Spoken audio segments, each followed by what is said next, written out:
to the tune of OPP. Minority by nature, no time for idle chitter chat and petty iterations. Teaming to me exponentially like I'm Barack's inauguration. Erratic calculations, nah, I runs the infinite. Only way I slow me down is with some calcing by a limit. They might no longer show the work to answer self-evident. Some truth should be proclaimed in the Declaration of Independence. Things not instantaneous can be approximated by adding up our changes till everything integrated. Word to my partners in calculus. Yo, you down with BCP? Yeah, you know me. You down with BCP? Yeah, you know me. Integral, grind exponential. You down with BCP? That's the way we rotate radiannually. You down with BCP? Down with BCP? You down with BCP? You down with BCP? That's the way we do things limitlessly. Yeah. Well, good evening, everyone. Good evening, all. We are here with myself, Carl Foster, and J2K. We're short of Shorty right now. He may or may not join us later. He has some things going on at work. But with that in mind, I want to say hello to the chat before I get to my co-hosts. Chad Speaker, Heidi Zimmerman, and Farias, Armando Lara, J2K, Relentless Mikey, Dark to Light, Creighton Wilfong, Patty L, Mr. Mayhem, Squeegee. And if I missed anyone, I apologize. With that being said, what's going on, Carl? Not much. Did you say hello to Mr. Inferius? Yes, I did say Inferius. Fantastic. Inferius, go blue, buddy. Heidi Zimmerman. Heidi's amazing at saying hello to me every time I chat when I'm behind stage as well. Peach, J2K. Dan, he lost the glasses. He got a little shorter. He's looking pretty good for 50. Unbelievable. Wait a minute. I'm out of here. I'm out of here. Oh, crap. That's not Dan. It's Carl. Oh, the glasses really messed me up, man. Foster, you're going to have to repay for your sins by showing us your bald head. No, please don't do that, by the way. No! Okay. Anyway. The glare! He's terrible. PJ just got blinded. Damn. If you guys look at the bottom of the screen, the ticker, I wish Dan would do this more aggressively, but this is like an all-encompassing right now if you've ever been a member, it's my understanding. So not going to read off every single name. There's so many of them, but thank you guys so very much for your membership. So many gifted subs from guys like Adam Mason, Aldo Gandia. Again, anyone who is a member and spending your time with us, thank you. You guys are fantastic. Yes, and thanks for joining us, James Hunter, King Buka World, and I think the Scrolls, Cliff Victoria, Chad Speaker. Thank you guys. And Foster, what's going on, man? Buka! Okay. The Scrolls never misses, man. Dude, I love these guys, man, because they always got something good to say, whether it's serious or not. It's so fun. It's so fun when we're here hanging out with these guys, man. What? No super chats? Thanks, Dan. Fuck the super. Oh, look at that! I made it 3 minutes without swearing, dude. New record, Foster. Armando Lara Jr. Squeegee, bear down, buddy. Thank you very, very much for that. And if I could, let me see if I can find it. Shit, fuck Green Bay. There you go. No, but I ruined it, huh?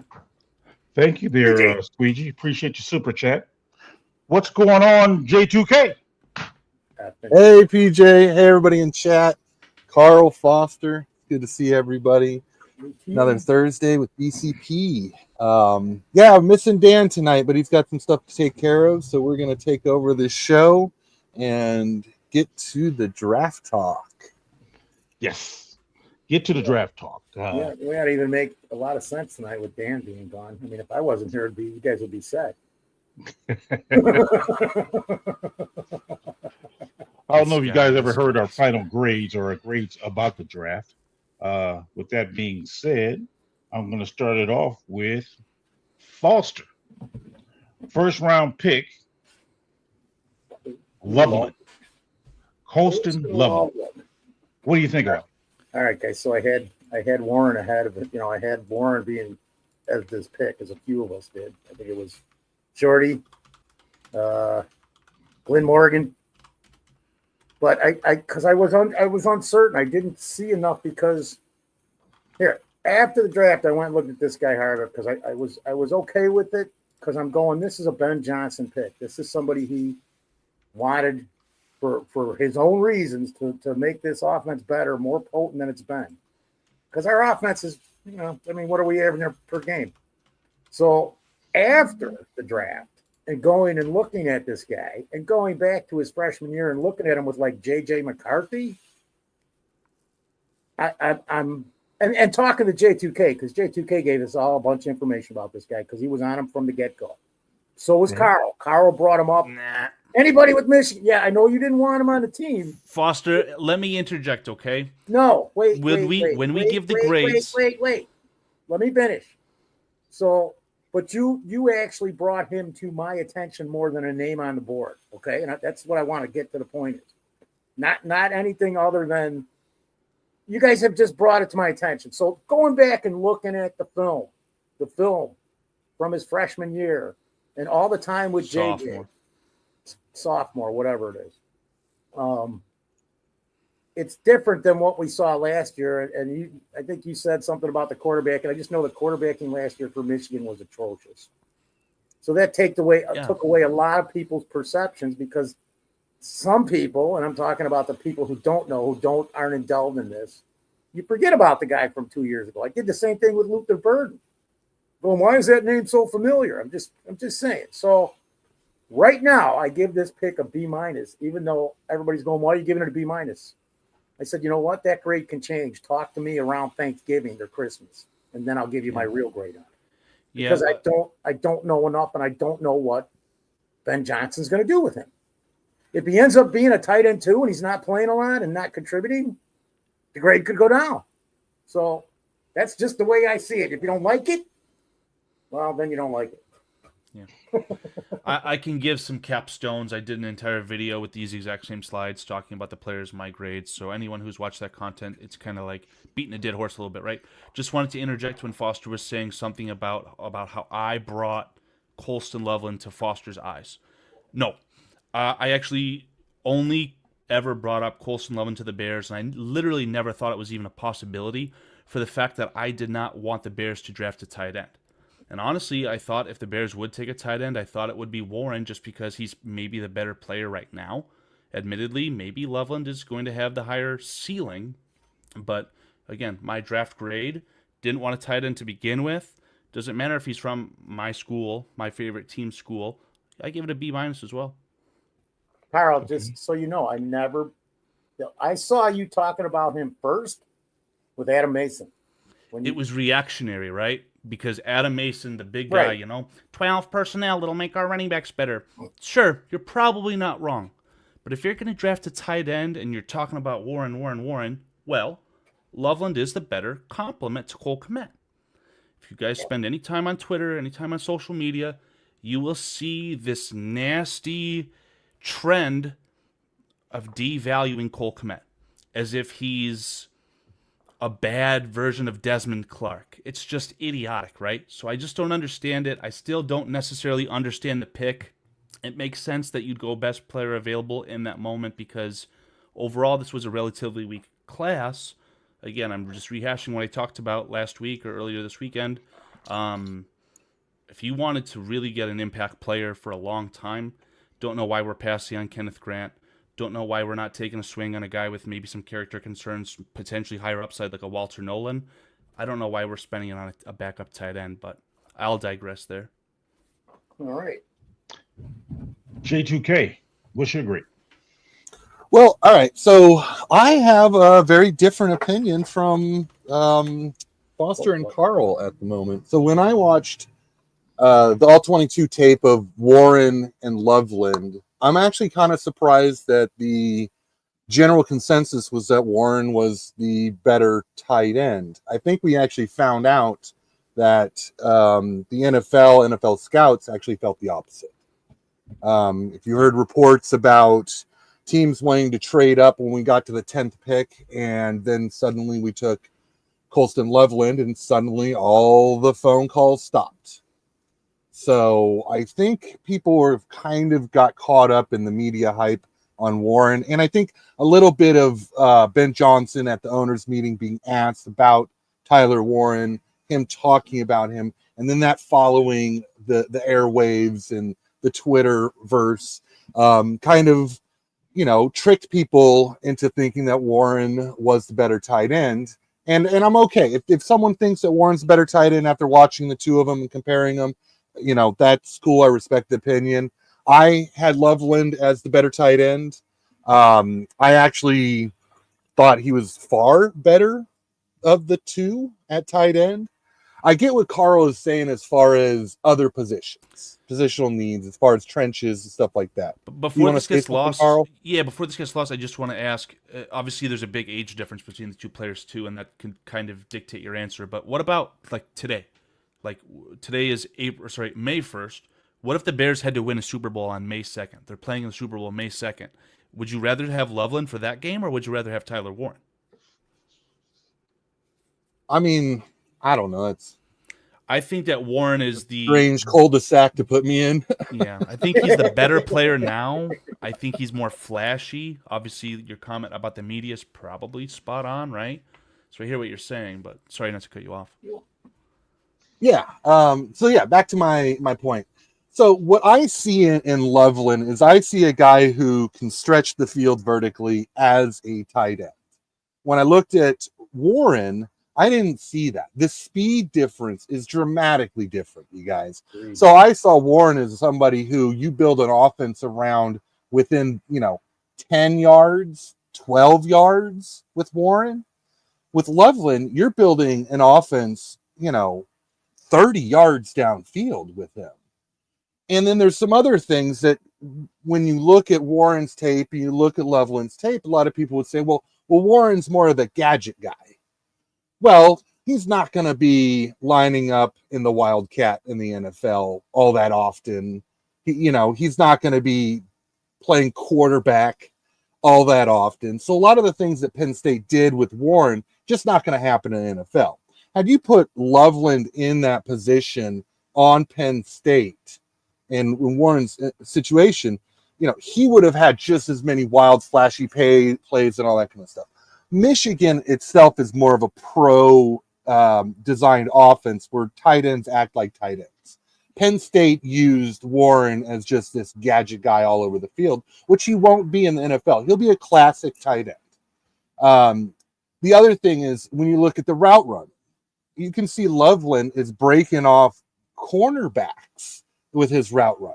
Okay. Loveland was doing that. Warren was struggling to get separation. In fact, there was kind of an odd thing that Warren would do is that he would start off at a high speed and then he would get to the zones and he would kind of get a little lazy and it wasn't him settling down. He would just kind of slow run the little openings in the zones. And I was like, okay, you got to be a little more dynamic than that. You either got to be settling in this window or getting to the next window. You can't kind of just loaf through that little mushy, opening pockets and all that kind of stuff. So I was a little surprised that the consensus was Warren was the better tight end. Now, as far as the team fit, I think it's such a perfect fit because you can have Kmet on the field doing his thing, and you can have Warren either inline blocking, split out wide as a wide tight end, or even split out further as an X receiver. So, then what do? Do you send over a linebacker with them? Do you send over a nickel back with them? If you're playing a nickel back against Warren in a 12 personnel, well, now you're all of a sudden playing against two tight ends with, in a nickelback formation with only two linebackers. So now we can run the ball on you. And this goes to then the point of Colson Loveland's blocking, which is far superior to Warren's blocking when you actually watch it. And it's incredibly dynamic, and his hand placement is really on point, where Warren was a little more of a hugger. And I think he would get caught with a lot of holds in the NFL. So to me, coming from just someone who, I don't pay attention to a lot of the news going into all these draft picks or draft prospects, and I just look at the players and I go, okay, I like this guy more than this guy, that kind of a thing. I always like Loveland over Warren. So I'm a happy camper. So your grade is? I'd given an A plus. I think we targeted a playmaker that fits Ben Johnson's offense. I think he was by and far the best prospect on the board, and to back that up, given the phone stopped ringing once we drafted him. Okay, thank you. My grade for him is basically a B, and I say this: I'm not nearly as good as J2K is, and nor as thorough as he is. But I'm gonna give you the short version, guys. Reason why I say he's a B, in my opinion: one, he had some injuries coming into the draft. Two, tight end was not a position of need that high, in my opinion. Maybe the opinions of others as well. So we could address other things. The player himself, when I actually see him on tape, I do like what I see. And in the back of my mind, however, I wonder, does this mean the end of Kmet at some point? Because it seems like we have a history of, instead of adding to our roster, we get players to replace somebody on the roster. PJ, what out of all tight ends in the NFL, what position 1 through 32 or whatever, how highly paid is Cole Kmet compared to his peers in the NFL? Do you know? I would say top 10? Yeah, he was 7th until Kittle signed his extension. So Cole Kmet on an average annual value is 8th highest paid tight end. And people either want to trade him away or they want to label him as tight end 2 or whatever, right? Do you remember the story with Cole Kmet? I mean, he wasn't the player that he became immediately either. He obviously was a second-round pick and not a top 10 pick, but still, Cole Kmet took time to develop. Only reason why I say this about Kmet is a couple of reasons. Last year, he didn't get very many targets, so I don't know if there's a chemistry issue between him and Williams or not. Well, PJ, is that Cole Kmet's fault that he didn't get targets? Well, let me finish, bro. I'm getting there. Okay. So I don't know if it's a chemistry issue between him or Williams or not. And if it is a chemistry issue, that's why you get somebody to replace him. I remember when our coach, Ben Johnson, was in Detroit. They had a decent tight end there. I think the one they picked up from the Vikings. And then they brought in Laporta in the 3rd round. So we're drafting a tight end in the 1st round. Top 10 pick. Yeah, top 10. That's important. Top 10 pick. So does that mean Kmet takes a back seat or no? I mean, again, I'm not saying I want him to go. I'm just wondering, is that the writing on the wall? That's why I'm wondering that. I would prefer to have a great two tight end set, but you don't do a 2 tight end set with a top 10 pick when you already spent good money on a tight end already. So how does that work? I don't see how that coexists. I mean, hopefully I'm wrong, but that's just my gut feeling. Yeah, if I could expound on that point from PJ regarding the 2 tight end sets, everyone wants to bring up Gronk and Aaron Hernandez, right? First off, those were 2 rookies that came in together, right? So they're cheap. Second, the guy throwing the ball to him, I don't know if you ever heard of Tom Brady, the GOAT. There's a little bit of a difference there too. So these 2 tight end sets, I think they're a little bit overblown. Again, it feels weird, right? I'm the Michigan fan. I should love Loveland, but I don't know. Can I throw this in there? Think of Loveland as a replacement for Keenan Allen. All right. Well, and on top of that, and Everett at the same time, X wide receiver, and on top of that, he can come down in line, and he can block a linebacker, a safety, or even a cornerback if he gets in there. He can actually block probably most 3-4 outside linebackers. The most trouble he's had in blocking has been people who exceed his overall weight, 250. So if he's one-on-one with the defensive end, he's had some issues, but we're not going to see that as a tight end. He's never going to go. It's rare he's going to go solo on a defensive end. But if you think about him more as a replacement for Keenan Allen in that slot, it makes this whole muddied picture of, is he number 2 tight end? Is Kmet the number 2 tight end? I wouldn't think of it that way. I would think of him more as a receiver who's a really, really good blocker. Yeah. I wanted to say this because you know what? If we drafted Warren, even though I was leaning towards him because that's the way everything I was led to believe, I still would have given him a B- because I thought we should have been addressing other needs. Foster, I would have given it right. a C. I would have given it a C or a C- or maybe even a D+, because then you're really... Well, I'm just throwing this in there because I was looking at guys I was like, okay, maybe if the tackle that the Saints would have taken, maybe we would have taken him or Michael Williams. I mean, there's 4 or 5 guys that were taken right after that a lot of those guys I would have taken. Instead, even Grant, because I did not expect Grant to be picked at 13. Did you guys? Yes. Yeah. Really, I was extremely bullish on him. I just Yeah, wanted to throw okay. out really quick, picks 1 through 9, that could not have gone any worse for the Chicago Bears. Yeah. Are we in agreement there?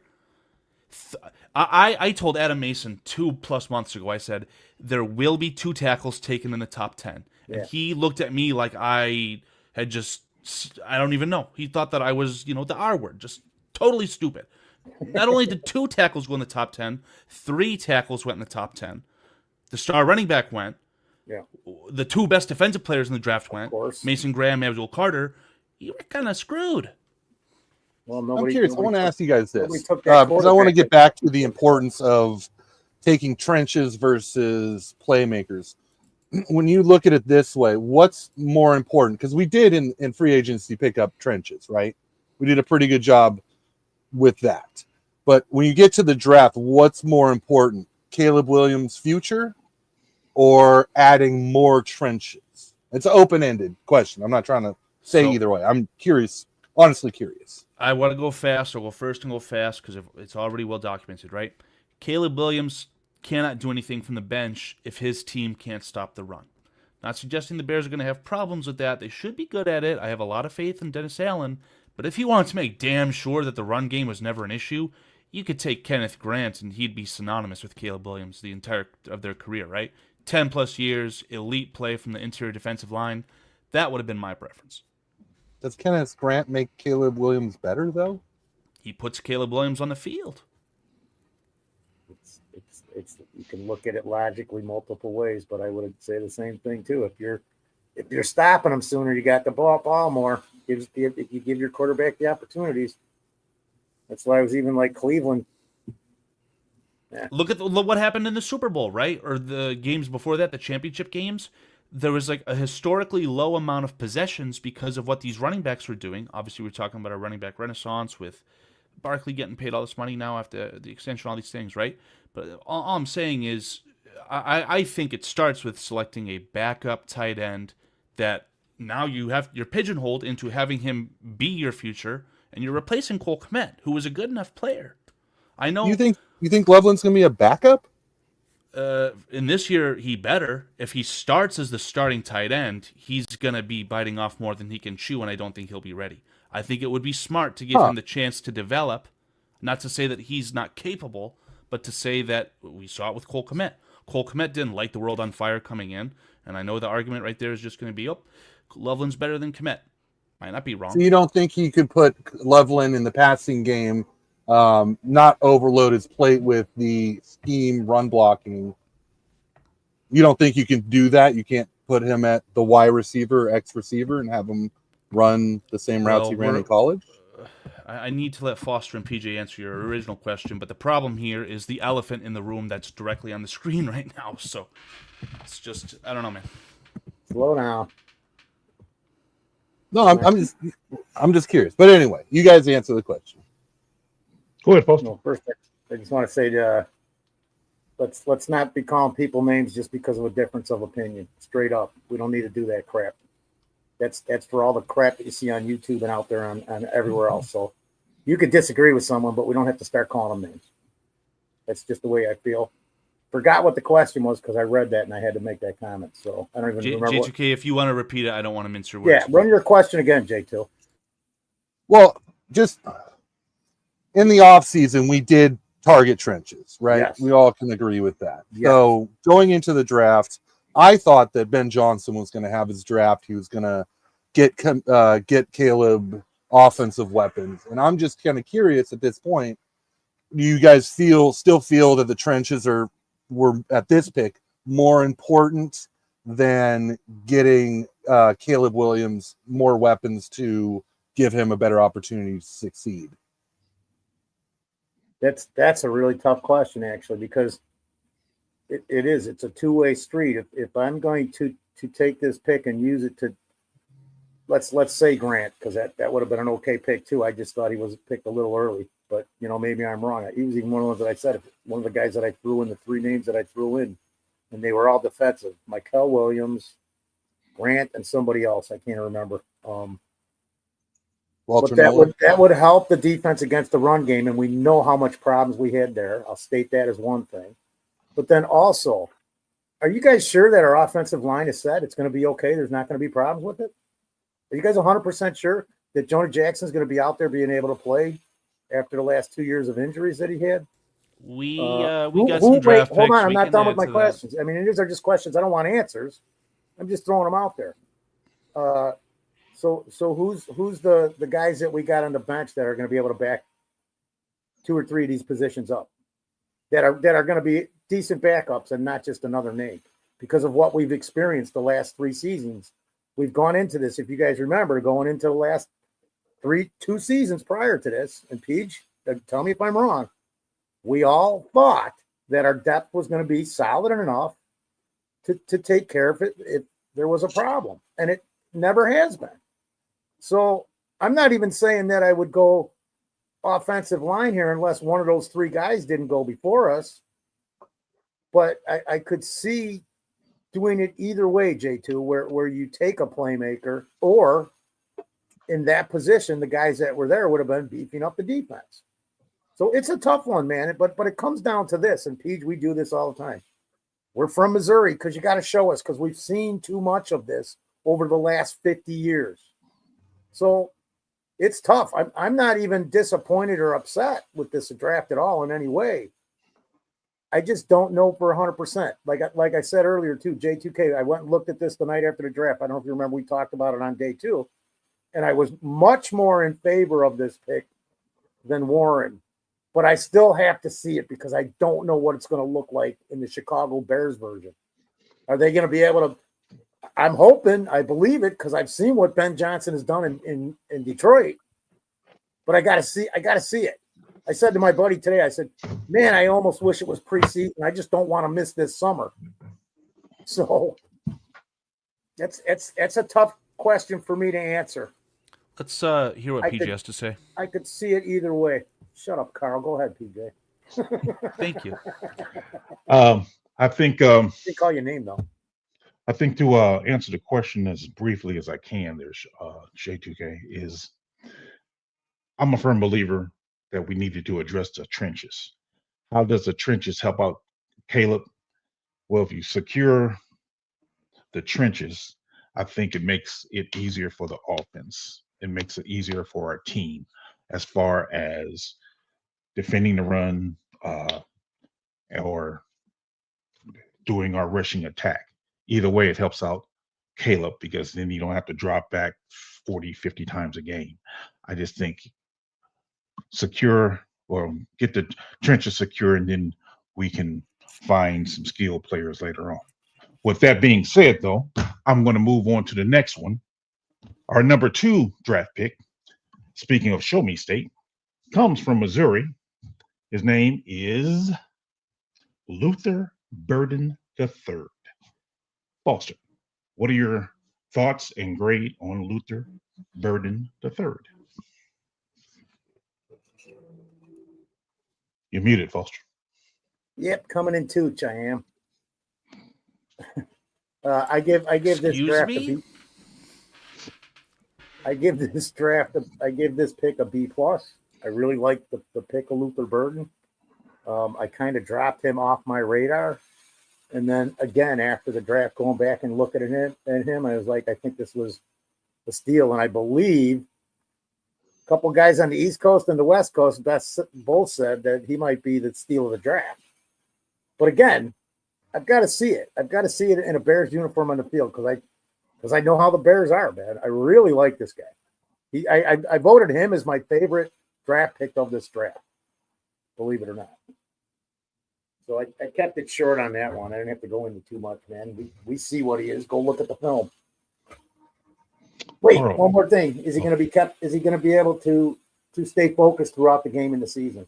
Because we know about the minor things that have been said about him game time too. So again, now, it's coming to show me.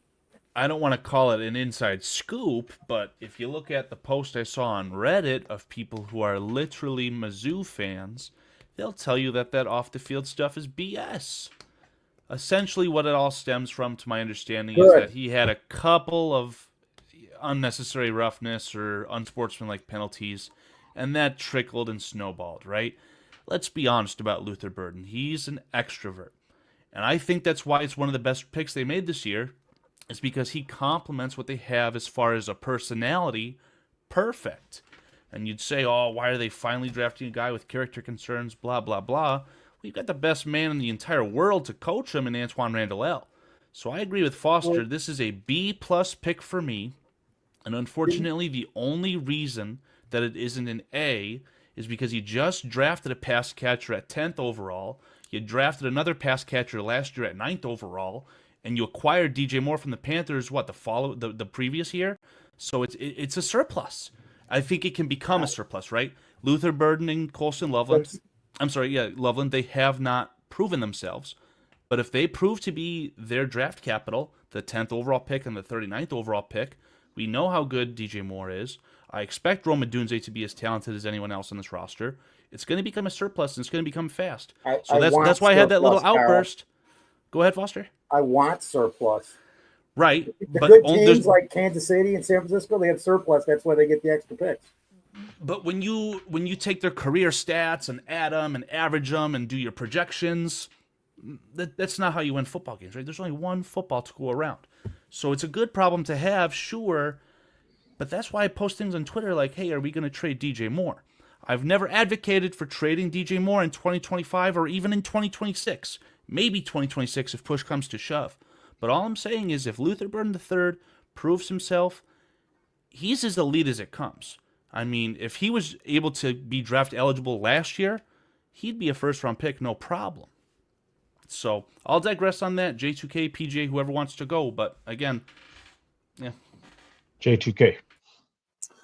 All right. So I had Luther Burden as my number 2 wide receiver in this draft behind Travis Hunter. And to get him at 39, I thought was an absolute steal. What I really like about him is that not only can he play the slot, he can also play the Z. So what I'm seeing now is I'm seeing DJ Moore, I'm seeing Rome Odunze, Loveland, and Burden basically being this rotational system where different guys can take different roles. And so let's just say on average, you've got 3 of the 4 on the field. Well, you've got a nice rotation to keep these guys healthy and also able to, run as fast as possible as they can. So I really like the pick. I give it an A+. I love the kid's hands. He is incredibly talented at snatching the ball out of the air. He's got late hands. His yak yardage, his ability to make people miss is incredible. You can get him the ball 2 yards down the field, or you could throw the ball up for a 50-50 ball, and you're pretty confident that he's going to come down with the ball.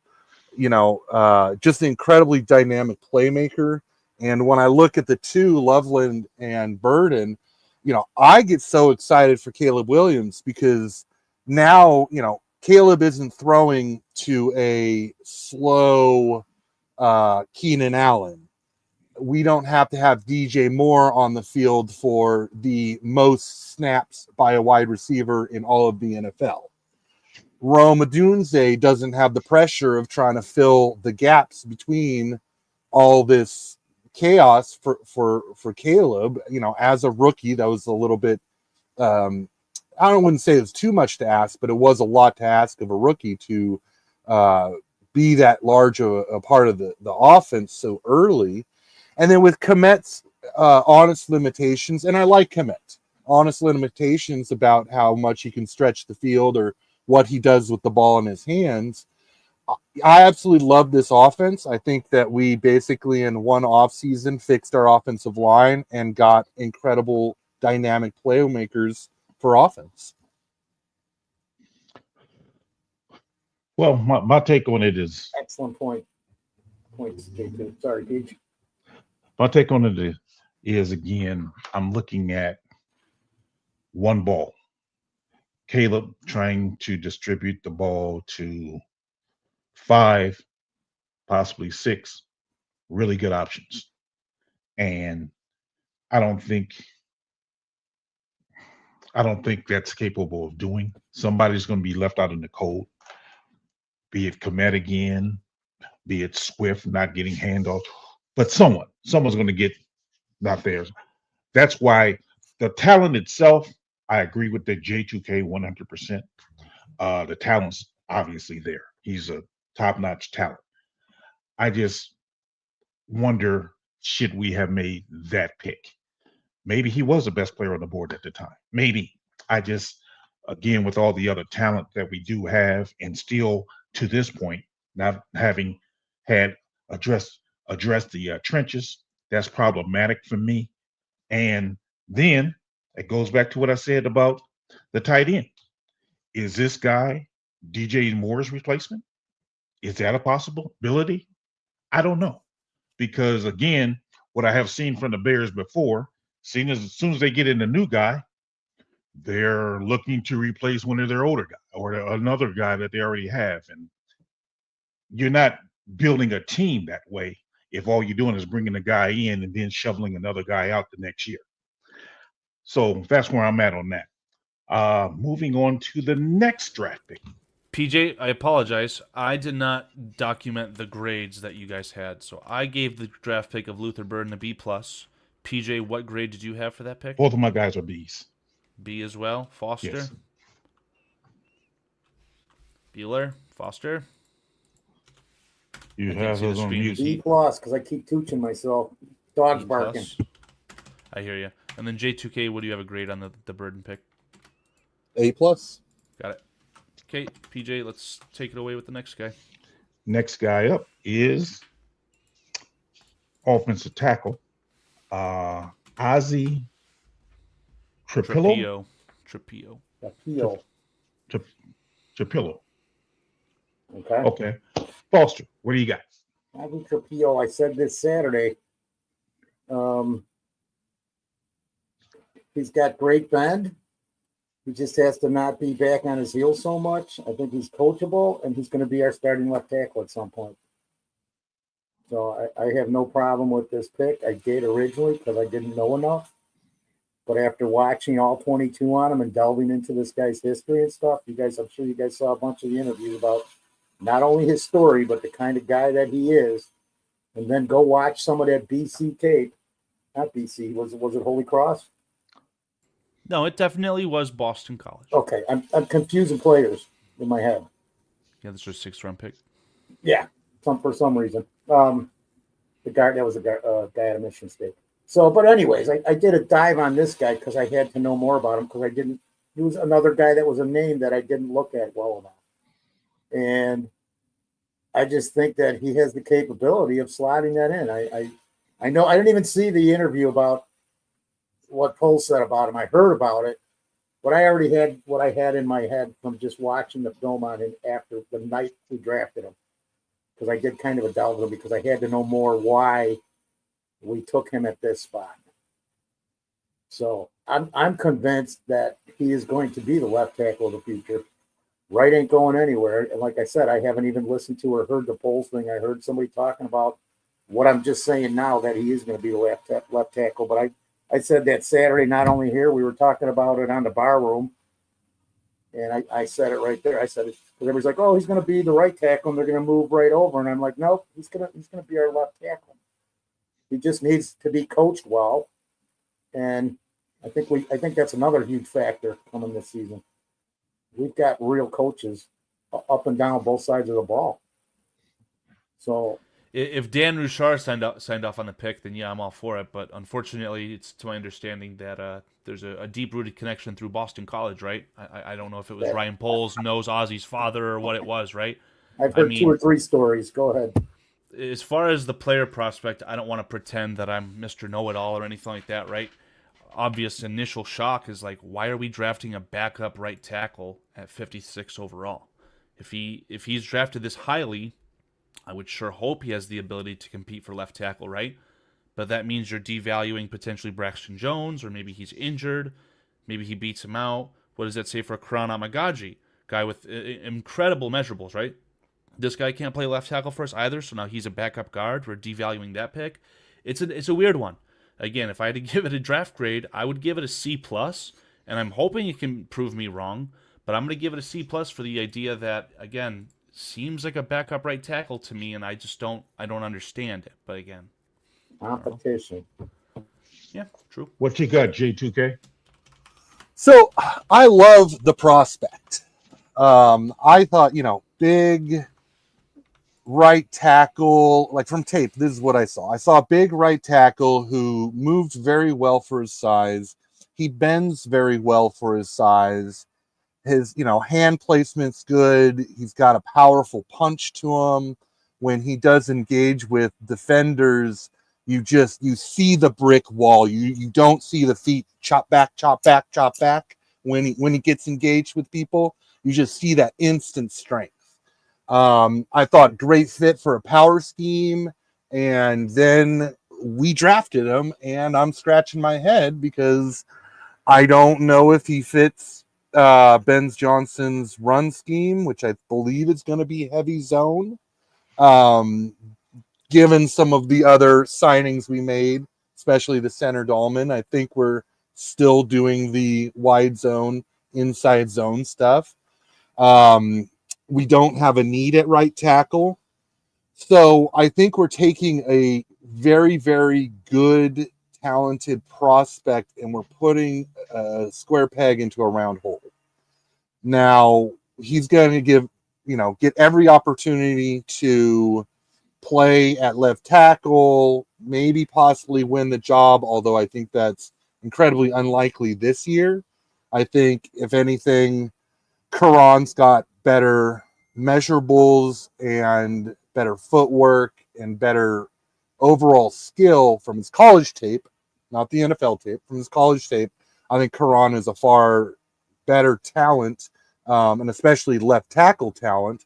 And I think Braxton is too much of like a vet at this point for him to actually lose his job.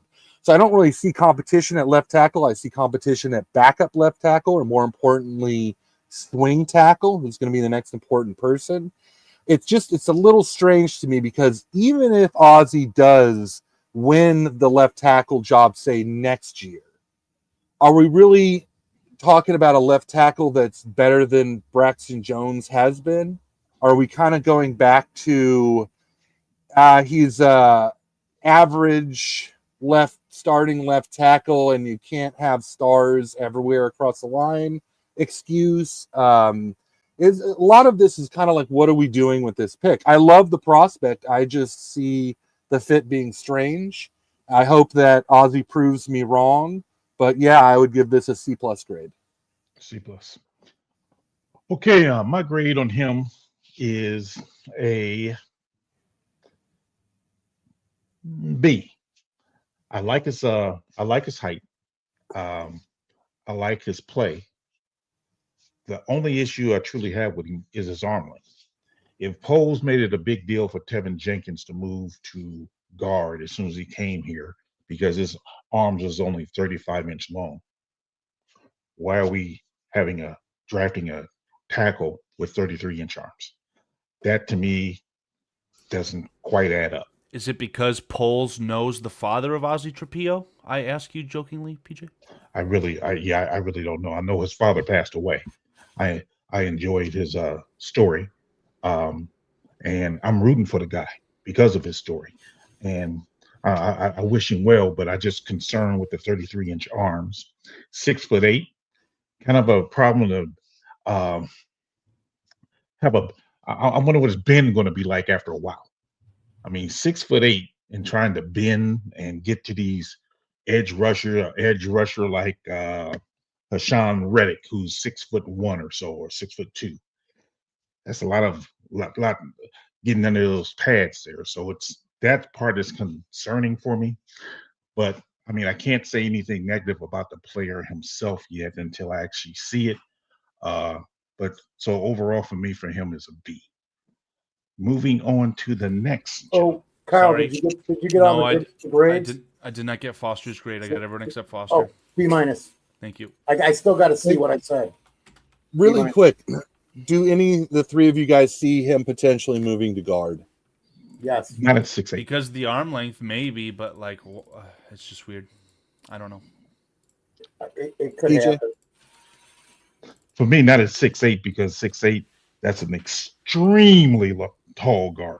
Extremely large. While having a somewhat shorter quarterback, right? He's not Yeah, not only that, it's just that towering. when you look at the powerful defensive tackles, you're like one techniques or your zero techniques. These guys are sometimes 6'2". So you got a 6'2" guy with leverage and you're trying to block him when you're 6'8". Major problems in my J2, did you guys see his tape? Did you see that? He was actually lower than everybody else. I was looking at a bunch of his tape after we drafted him. Mm-hmm. He was actually lower than a lot of guys on the BC line for almost every play that I saw. The problem was he'd get to points where his back would be flat and not have that angle. So he'd lose some of his leverage. And that's one of the aspects that he needs to work on, is consistently having the right angle. So that's an opinion of what I saw. Yeah, I saw that too, Foster. I thought that he started off with really good bend, especially for someone who's 6'8".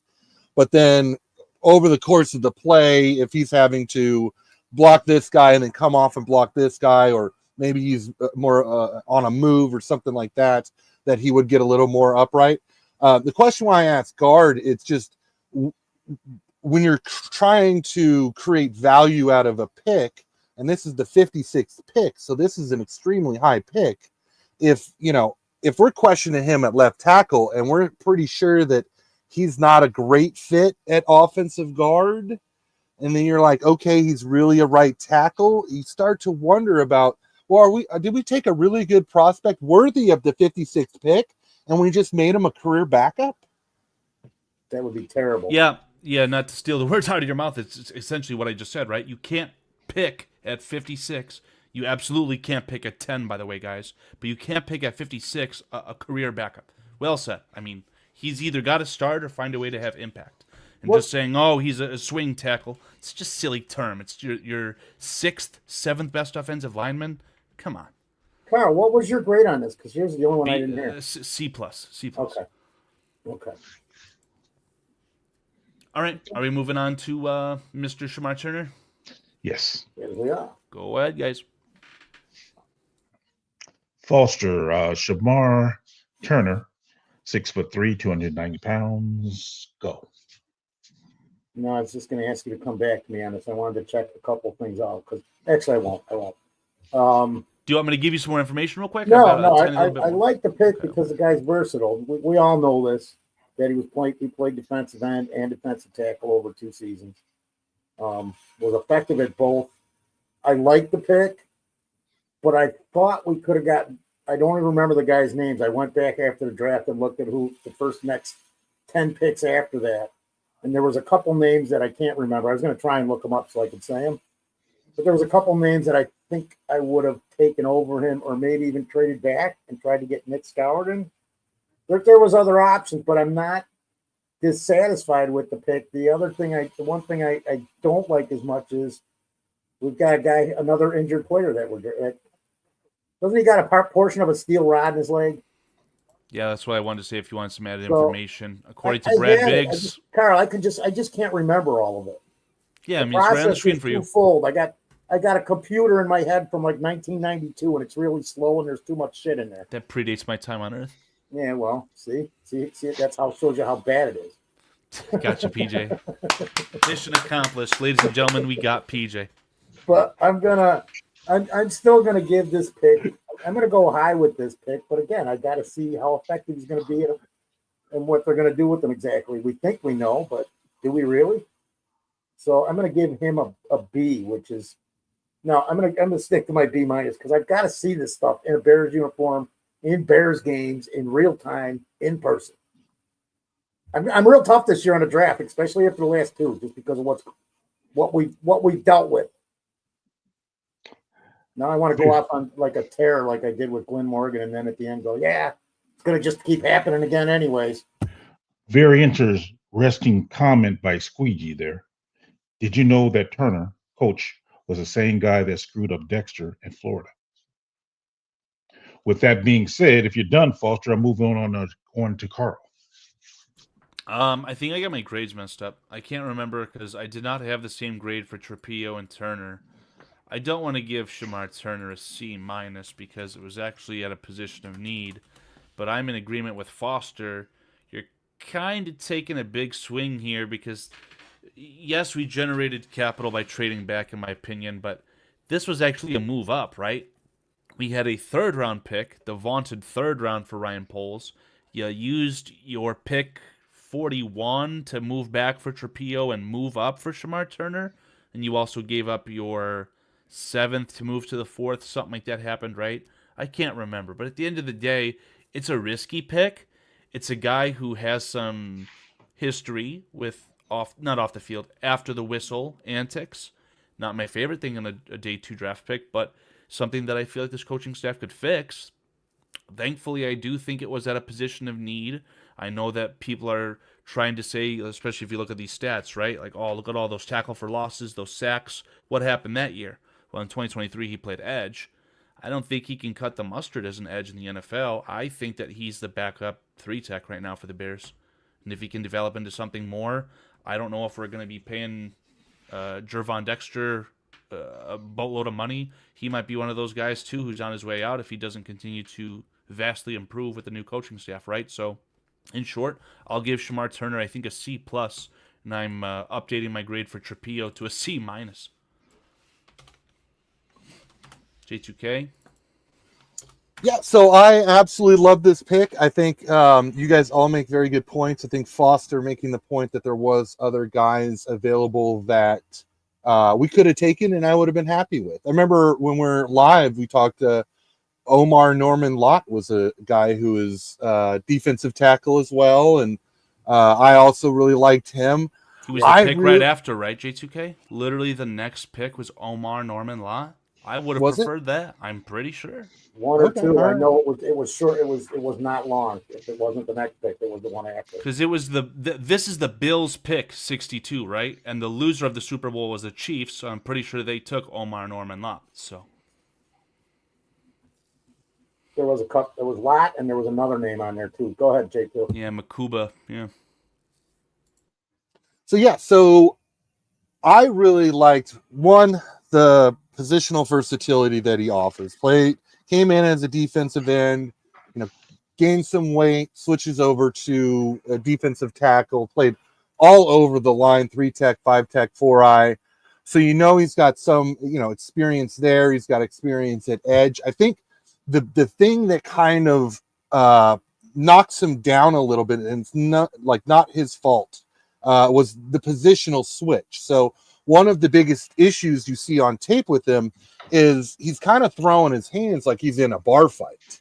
He's not being decisive or creating one move leads to another move, leads to a counter. There's no chess match there at this point, in his college career.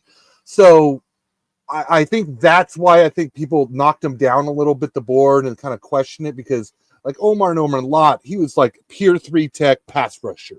Did this over and over again for like 3 years, right? Shamar Turner, he's just all over the field. But what I do like about that is that he did play well in all of those different positions. And one thing about Dennis Allen that you'll see is that he'll put anybody anywhere on that defensive line. He'll move guys inside, outside. He'll have people standing up. He'll have 7 people standing up and 1 defensive tackle with his hand in the ground. And the offense doesn't know who's coming or who's dropping back or what. So Shamir Turner really offers that disguise aspect of Dennis Allen's defense, where he can come in as 3-tech or as an edge rusher, or he can stand up and line up in a middle linebacker position over the A gap and blitz or drop back. And that's what's so great about Turner. He's such a dynamic athlete. He's great in open field. He's got great open field explosion and quickness. So you can have him drop into a zone if you wanted to trick the offense, trick the offensive line, who we block and who's got who, kind of a thing. So I love him. I think the plays after the whistle, the concerns with that, I don't think those are character concerns necessarily. I think the guy just, like he says, he just wants to take people's lunch money when he's on the football field. And as soon as he gets off the football field, he seems like a pretty great guy.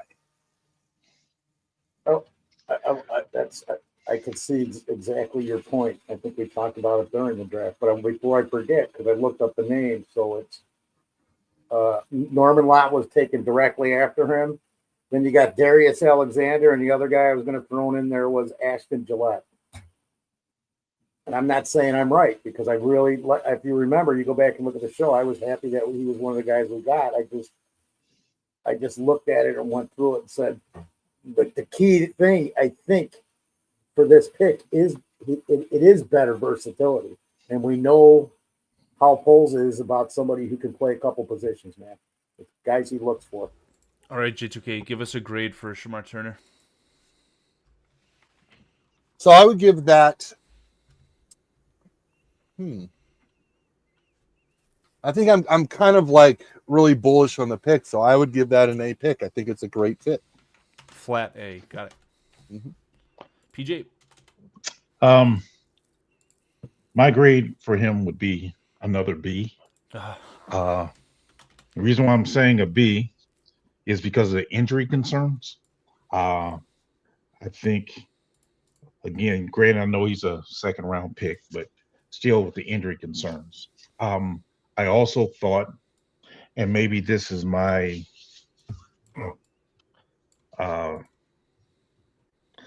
my own opinion. I thought we needed more of a 1 technique as opposed to a 3 technique.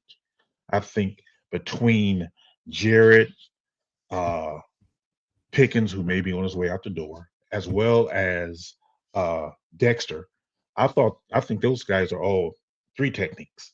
So to now draft yet another one goes back to my original point of, are we drafting a guy only to replace Jarrett, replace Pickens, replace Dexter at some point, instead of building upon our team? Because I thought Billings with another 1 technique in front of him or behind him, that would be a good rotation there. But to have another 3 technique, thing was overkill. Now, the rumor of him maybe being a defensive end, I thought about that as well, because between Deo and him, they probably similar. They can probably flip flop 3 technique as well as defensive end. Because Turner does kind of remind me of Cam Jordan, who Dennis Allen had in New Orleans. He does kind of remind me of him. A little bit heavier, but nevertheless kind of reminds me of him. That's why I'm at a B with him. I'm curious to see what happens. Hopefully his health doesn't fail him, and that's where I'm at. But yeah, I just think it's a B based on those reasons. So here's how bad I am. Thank you, PJ. If you guys go back and look at the show, you know what I said when we came to this pick? It's on the screen. Chad Speaker said it. I mean, it's in the show.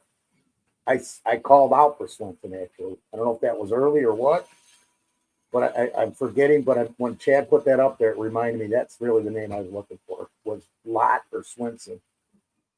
Hey, PJ. Yes, sir. I wanted to ask you, because I noticed you've got a theme with each of the 3 picks, is that you're seeing a guy coming in who is now a replacement and pushing another guy out the door.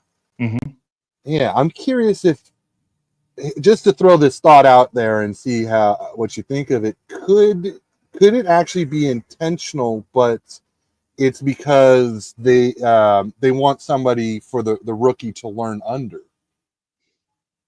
So Jarrett being a good mentor to Turner, DJ Moore being a good mentor to Burden, Komet being a good mentor to Loveland. I could see your point there, being a good mentor. However, for me, I need someone who can work with my guy and not just replace the guy. Because to me, having a receiver who can complement Moore as well as Odunze would be better than a carbon copy of DJ. So with Turner, if he's to learn from Jared, and then again, like I said, I think Dexter is more of a 3 technique, and I think Jared's a 3 technique. Now you're having a third or possibly a fourth 3 technique, or even possibly a fifth if you're looking at Dale. So all those 3 techniques, and I'm like, but we don't have that one technique besides Billings. I mean, I know Ford's still on the roster, but do I really expect Ford to make the team? Not necessarily. So I could see mentoring, but if we're just mentoring to replace as opposed to mentoring to work with, therein lies a problem. And I see it's more of a problem of they're going to be replacing it. Maybe not this year, but I don't see them 2 or 3 years together playing together. And that's what I'm looking for, players that can come in and play with the guys we already have for a couple of years or 2 or 3 years, as opposed to just one. Don't come in for 1 year. Okay, you learn from Jared. Okay, now Jared, it's time for you to go. What's the point? I mean, to me, that's not building a team, because all you're doing is replacing, if that makes sense. PJ, how dare you forget about the king, Zach Pickens? I just say that jokingly. I wanted to throw this on the screen while I give the chat the opportunity to give their draft grade. I'm sorry for Shmar Turner, because I was late on that. I don't know why Howie R. Bears wanted me to throw this on the screen, but this is an RAS score comparison between Ozzie Trapio and then Jalen Travis out of Iowa State. I do not know if he is a tackle. I believe he is. I hope he is, because that's what I put in this. But these are the comparisons. So, Howie, if you would like to make your point, I can bring this back up and we can explain it and expound on it. Jordan Travis has 4 position flexibility, he says. J2. Yeah. I'm in exact agreement with you. I was talking about this 2 or 3 weeks ago on somebody else's show, and I got shot down for saying, well, you can't take these guys like this here, because you're not going to do that with a first-round player or a second-round player. And I'm like, why not? Why can't they play with and learn the system and play with veteran guys who have played the game for a couple of years? Because you are going to turn over players a lot, whether you want to or not, because that's the way it's set up. They want parity. So you're not going to be able to keep all these guys a long time. In fact, if DJ here more, and I would expect him to be here 2 more years, and if everything works out, I would expect him to be traded, and that Hall gives 1 more time. Wait a second, Foster. Are you suggesting trading DJ Moore? It's possible. It's possible in a couple more seasons. I'm not suggesting it. I'm saying I want the team. I want this team. How dare you ask a question? No, I'm saying this jokingly. I'm fighting with you jokingly. How dare you think? I'm answering J2K's. Foster, don't think. I never do. It's ridiculous. Well, I will say this, if I can. I just think that when you look at the Philadelphia Eagles are bringing in players to play with current players, not just to replace current players. Because honestly, I'm not a big fan of the Philadelphia Eagles head coach. To me, he's okay. I think Ben Johnson has a capability of being a much better coach. However, if the GM is bringing him players to work with, it's hard for him to mess it up, because they just drafted Kobe Dean a couple of years ago in the 2nd round, which was a shocker. What did they do this year? they drafted another inside linebacker in the first round, who I believe will be playing with Nakobe Dean and not to replace him. That's what I'm saying. To me, seems like we're drafting players to replace ones we already have, as opposed to drafting players to play with ones we instead of playing with the ones we have. And that's, to me, is what the problem is. Well, I think Jarrett's on a 2-year contract technically, and he's 30. DJ Moore will be turning 30 this year, and I think he's got what? No, he's 28 years old. J2K. Oh, 28. Okay. Yeah, he turns 29 in April, In so he's going season. to be 28 all year. Oh, okay. All right. So we So still you're have saying he a just couple more turned years. 28? Correct, on April 14th. Okay. Okay. So yeah. So then, and then Komet has 2 years left on his deal. So I think what my point is that I think that what they're trying to do with these picks is they're trying to create that system of, in 2 years this guy can take over, but also not just replace, but actually be playing with them. So, I think Shamar Turner can get snaps with Dexter, Jarrett, Sweat on the field, because he can play that edge. I think the rotation on the defensive line is really important for Dennis Allen, because he actually doesn't play with a whole lot of big nose tackle types. He kind of does limit that role. So I do see clearly the favoritism towards having a bunch of 3 techs in his defense. And, if we are wanting trenches, I think that Turner is a good pick because he can be a defensive end or defensive tackle, and similar to Deo being a defensive end, defensive tackle. So I like the rotation, but I do understand what you're saying, PJ. It's kind of like, what's the actual plan? Are we just stuffing a position group too full to a point that we're overlooking other positions? Well, I mean, especially with the 3 techniques, with so many of them. I mean, because I look at Darnell Mooney. When Darnell Mooney had his best year, over 1,000 yards. What did? We brought in DJ Moore. DJ Moore came in and played with him. DJ Moore then had his best year. And guess what happened to Darnell Mooney? Out the door the next year. So they only played together 1 year.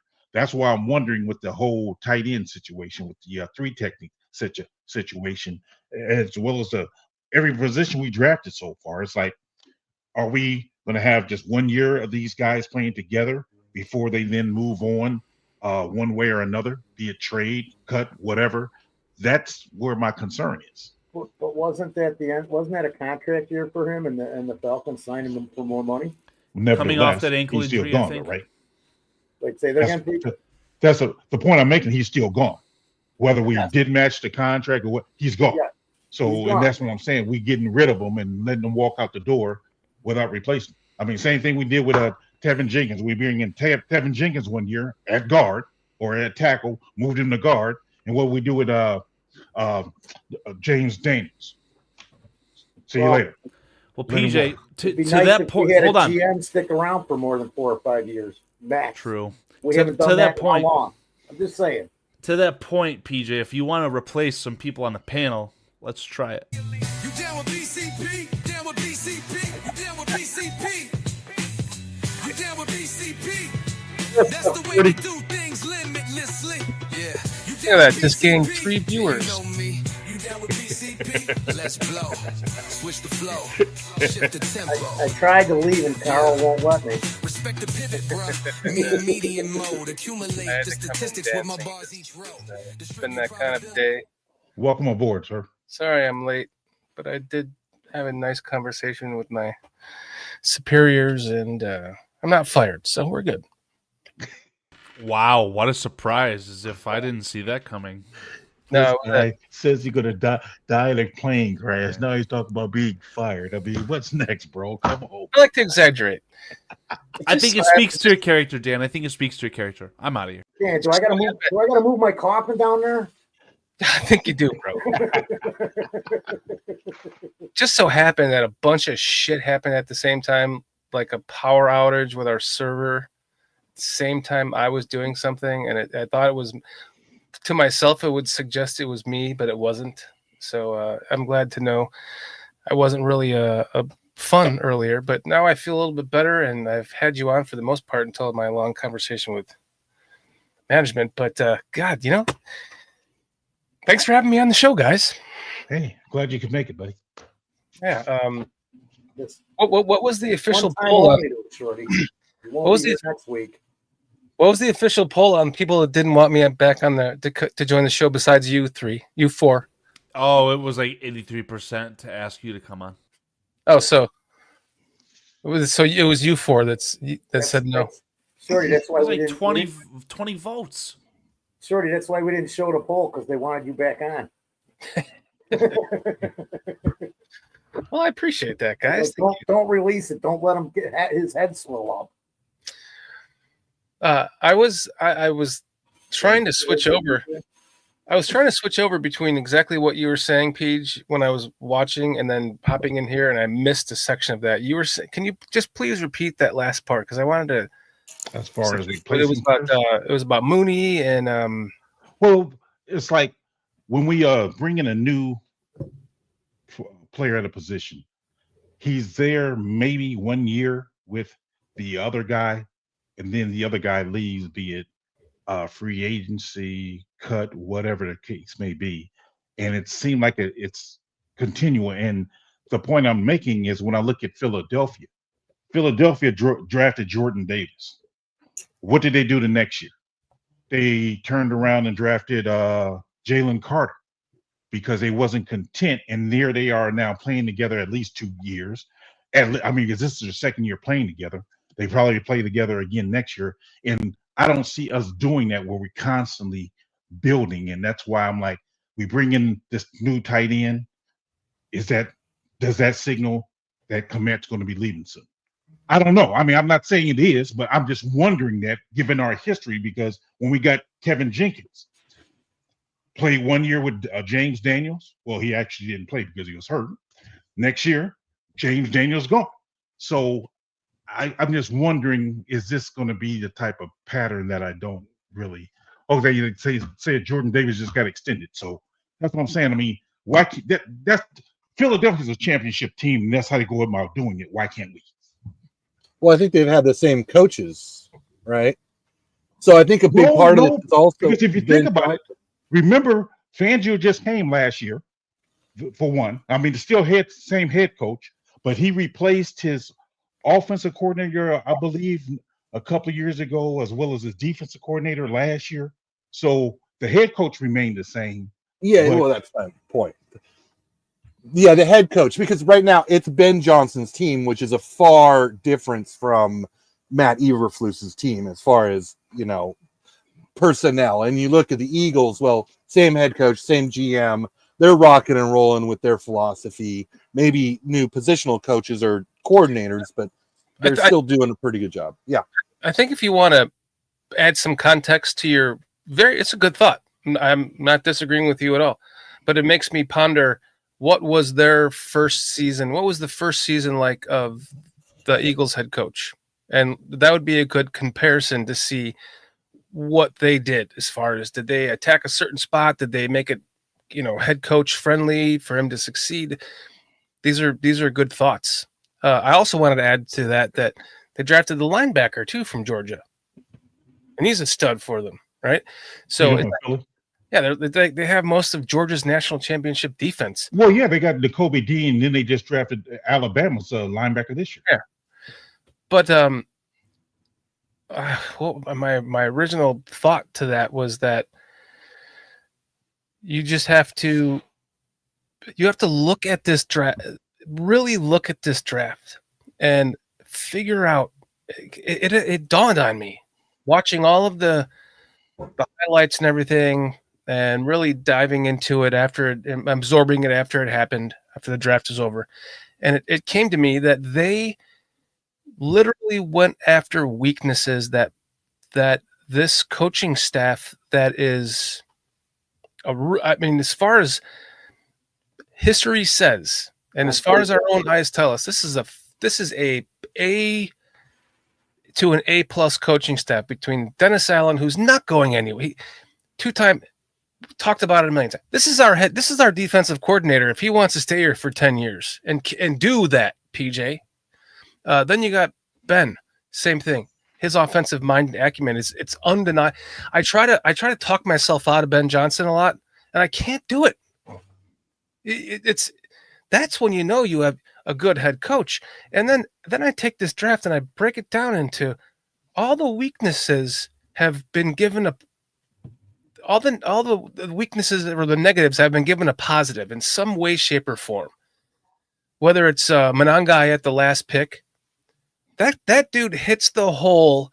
He's got that burst through a freaking Coke can sized hole, and he can just get right through in a burst and get to the second and third level quickly.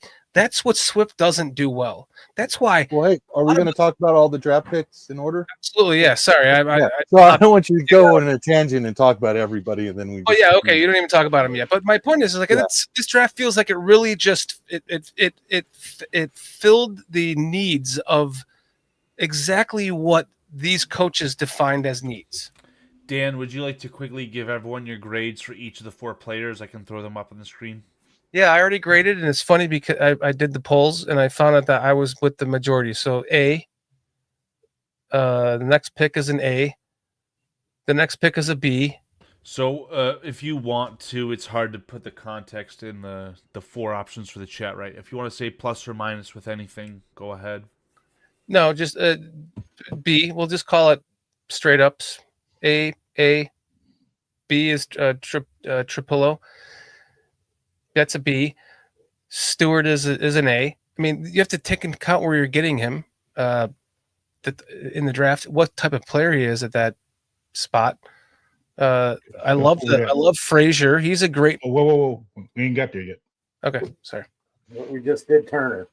Okay, now I'm catching up. Yes. So now you're caught up. All right, I'm shut up. I'm going to shut up then. You know, and like Ampharia says, leave it to Shorty to skip over half the fucking draft. Take it over, J2K. I'm sorry, my friend. I wanted to throw this out because we've got a new viewer tonight. Where is it? Where's the fun football cat? There you go. Packers fan, but we've been messing with each other for a while now. No, I was on their podcast with that Packer fan. He's a good guy.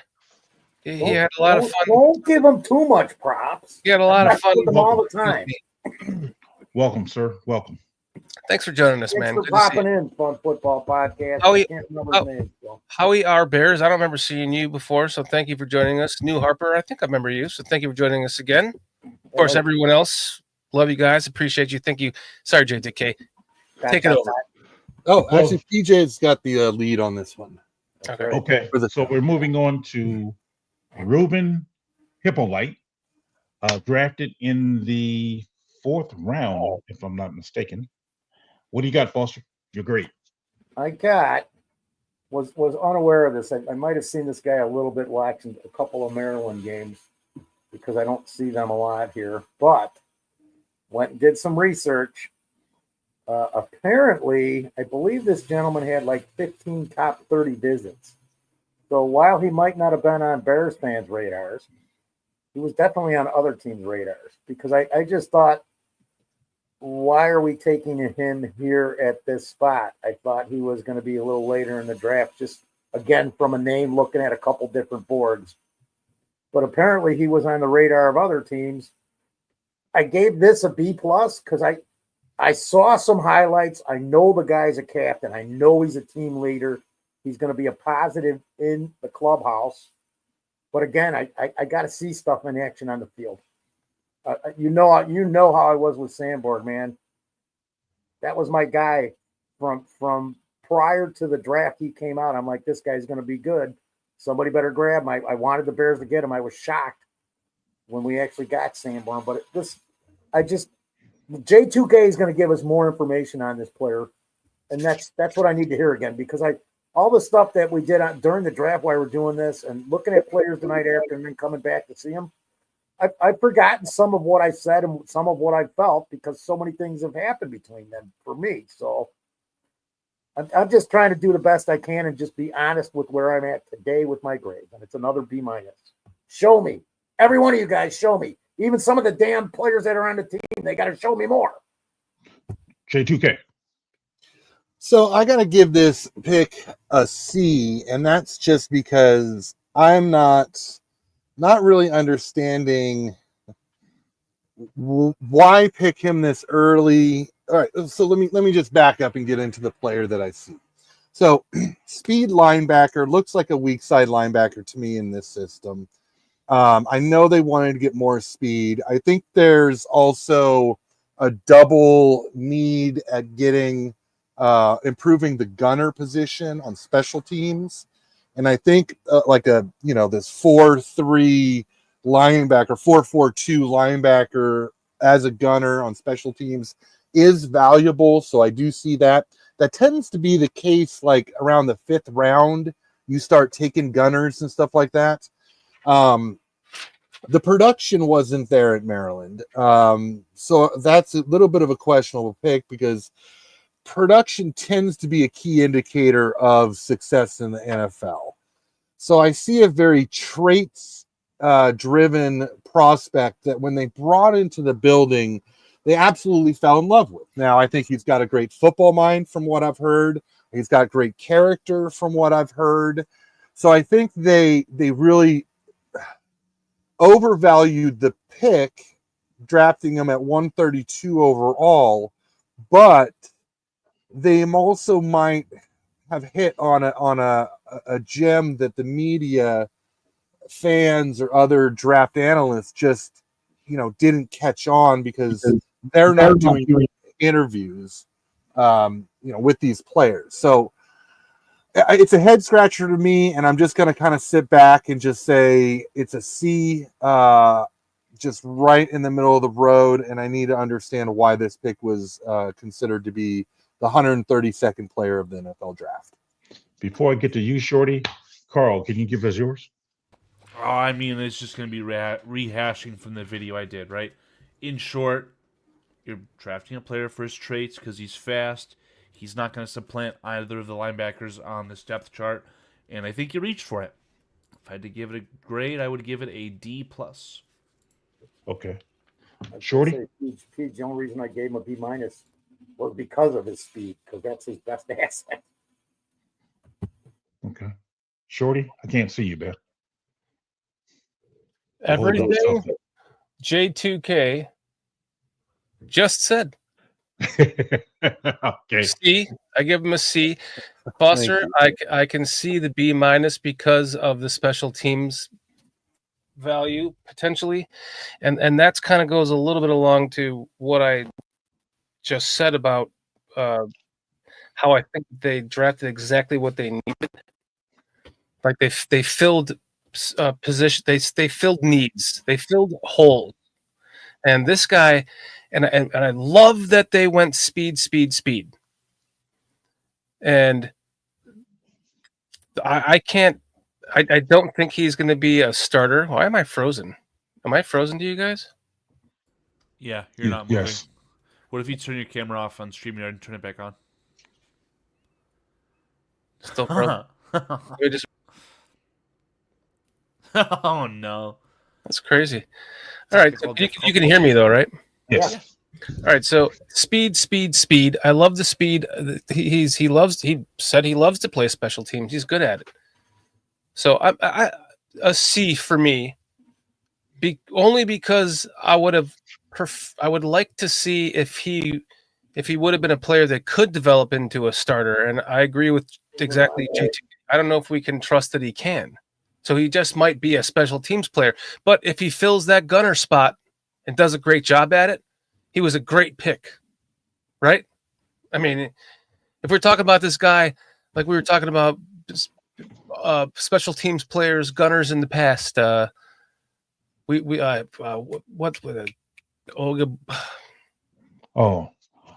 Ian Bendejo, yes, thank you. Brandon Ian Bendejo. If we're talking about him like that, it was worth it. And that speed might be the reason why. Not sure if he's a starter though. So C.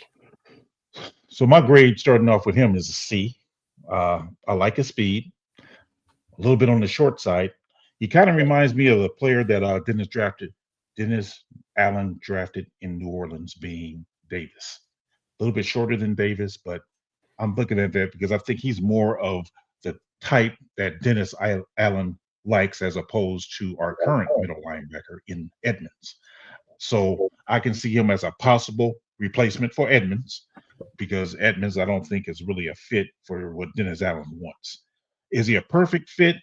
I'm not saying that, but I think he probably is more of a fit than what Edmonds is.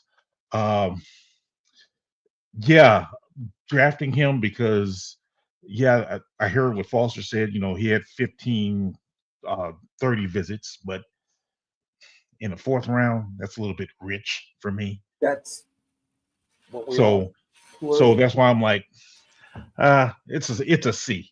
Now we're gonna speed through the rest of the draft pretty quickly because we got to get to J2K and his undrafted free agents that he was so kindly to break down for us. So, but we're going to go on to the next pick, and we're going to leave our comments pretty brief here because I do really want to get to the undrafted free agents. So we have up next is Za Frazier, cornerback. Foster, go ahead.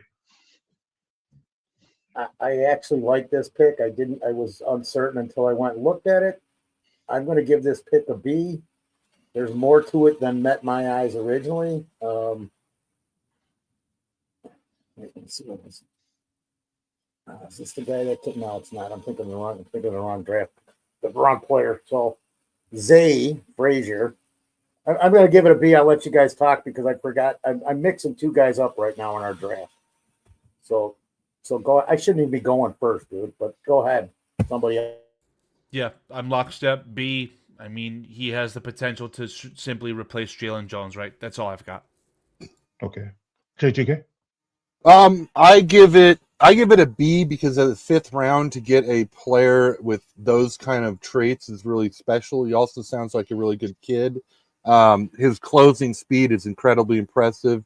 He's got great length. I think that he can fit into not only a Dennis Allen role, but I'm really excited having him work with Al Harris.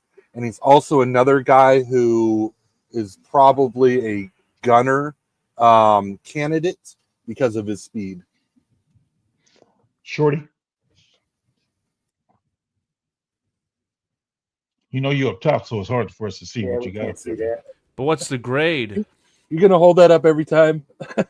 He says A-.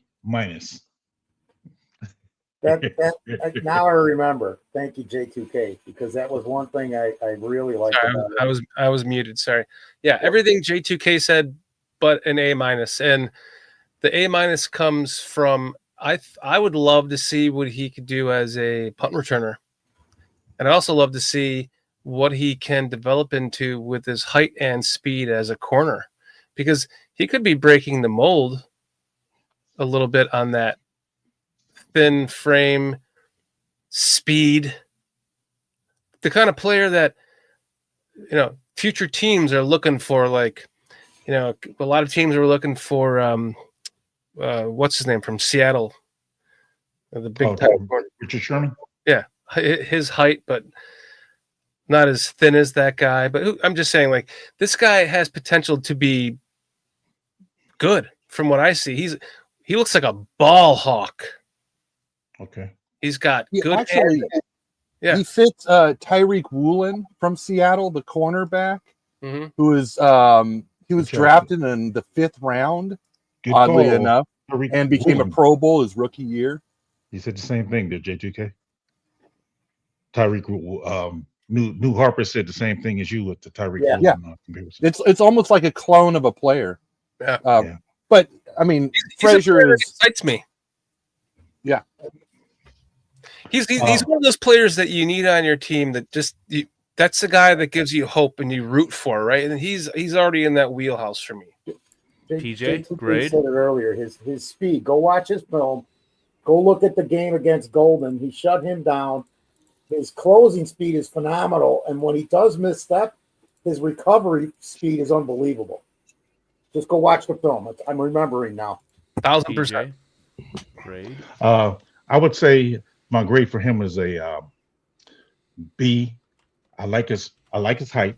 Like Carl said, he kind of reminds me of the guy we let go in free agency, Jalen Jones, but he is only 186 pounds. That's a little bit concerning. He kind of reminds me actually of Al Harris, his defensive back coach. Love his speed at 4.36. Again, I really can't say a lot bad about him. Just concerned about his durability being at 186 pounds. But overall, yeah, I give him a B. Moving on to the next.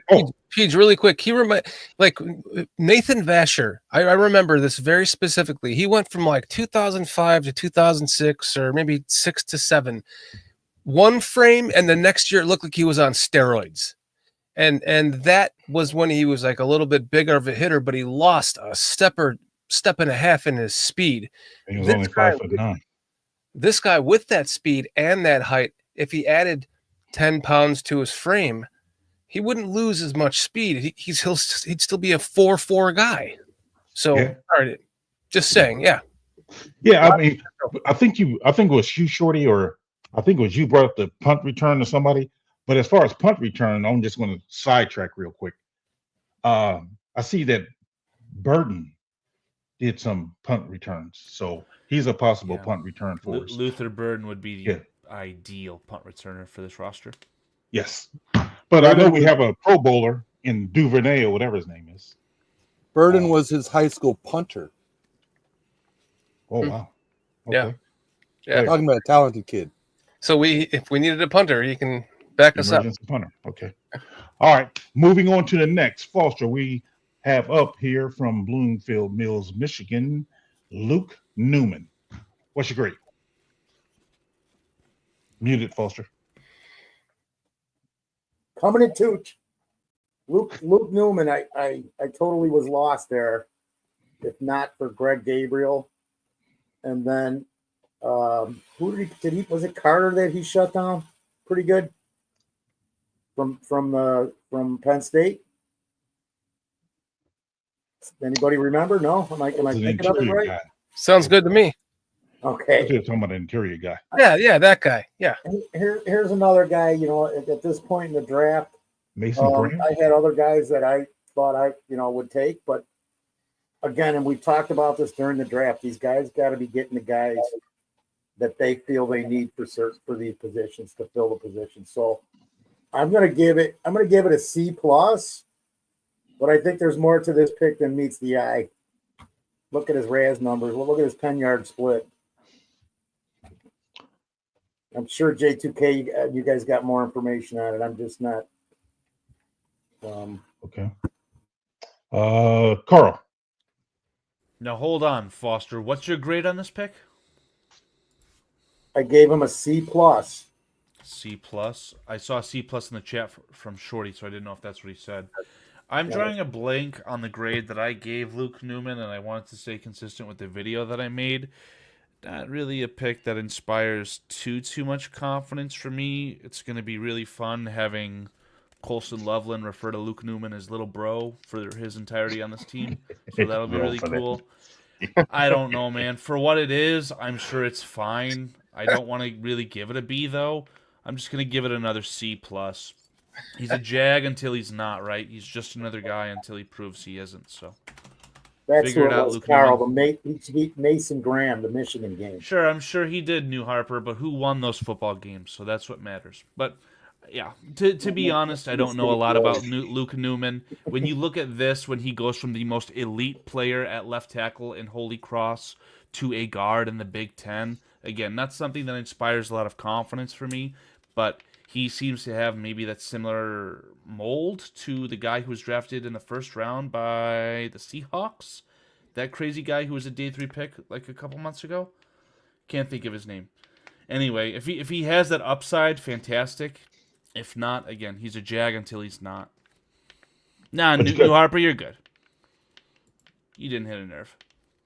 What you got, J2K? So I really like this pick. I mean, when you're looking at a 6th-round draft pick, wait. Is that just because Greg Gabriel said he likes this pick? no. Trust me, I'm trying to be as fair as possible. You know I'm fucking with you. Yeah, no, I know. But no, it is important to me because I do want people to kind of keep the receipts on the things I say, and that's when I go into the draft. I look at these players before I get like an overall consensus of what the media and other people think. I like to just copy a list that's like the top 150, and then I just chop through it. So when I get to a guy, I'm like, I really like this guy. It's organic. So, but Greg Gabriel was a huge fan of Luke Newman, especially after the Shrine Bowl, where he came in and he played basically every position, I believe, including center, and looked good at all those positions. Greg gave Newman, well, now I'm going to talk about Greg. So, but Greg gave Newman a 3rd-round grade. Then when he got measured and saw the short arms, he moved that to a 4th-round grade. So to get him in the 6th round, I actually give this an A overall for the pick. The reason why is not necessarily about the player. I'm not saying this is an A prospect, but in the 6th round, to get someone this athletic at offensive guard that I think fits our system so well, someone who has time to develop behind our offensive guards, and then maybe even possibly have enough time to develop as a center. You know, I see a ton of positional versatility. I really like that. He also seems like a really good kid. I like the overall pick. I would say that I don't think he's a starter caliber player in the next 2 years, and I want to see how he progresses, because he's kind of he could be good enough to be a starter when Jonah Jackson and Thuney are up on contracts, or Dolman if he moves to center, or he just might be a very good backup. Either way, a 6th-round pick at 195, I am very happy with the selection. Okay. Shorty? Right. Everything J2K. No, he's not an A-10. No. I listen, just because I don't know who the player is doesn't mean jack shit. Right? And a lot of us need to think that way, because I guarantee you nobody was like, I hope they get Luke Newman in round 6. Greg Gabriel was. Except for Greg Gabriel. He even told polls, he even include polling on him. And I shouldn't say no one, but because obviously J2K, but it's just like, for me, I wasn't scouting wide receivers this year because I just didn't, it wasn't on the radar. So I had no damn clue who Burden was. And I'm the ignorant idiot for that. I should have done more research on every position. And this guy means nothing that I don't know who he was before we drafted him. What does matter is the tape. And what I see proves to me that he has serious potential at all 3 interior line positions, just like Squeegee said.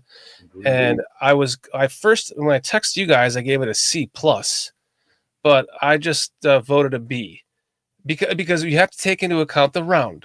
So I'm again, it feels like they added some depth and they filled a little bit more of a hole. That's what she said. I'm done. My grade on him would be a B, mainly because 31-inch arms. 31-inch arms, that's problematic. Now, he kind of reminds me of Doug Kramer, but a little bit more physical. I think he would probably project to be a center only in the NFL. Granted, I know he played left tackle. Then when he moved to the Big Ten from Holy Cross to Michigan State, he moved to left guard. But I don't know if those short arms are those are really short. Really help him in the NFL. So I wonder. And then he's a 6th-round pick. So I seen some flashes on the tape that I did see. Seemed like he's more physical than what Kramer was. So I like that about him. but those short arms are problematic. That being said, we're moving on to round number 7. Just I'm sorry, to Shorty. What's the grade you got for Newman again? C plus. Oh, it was a B. It's a B now. But I encourage anyone that.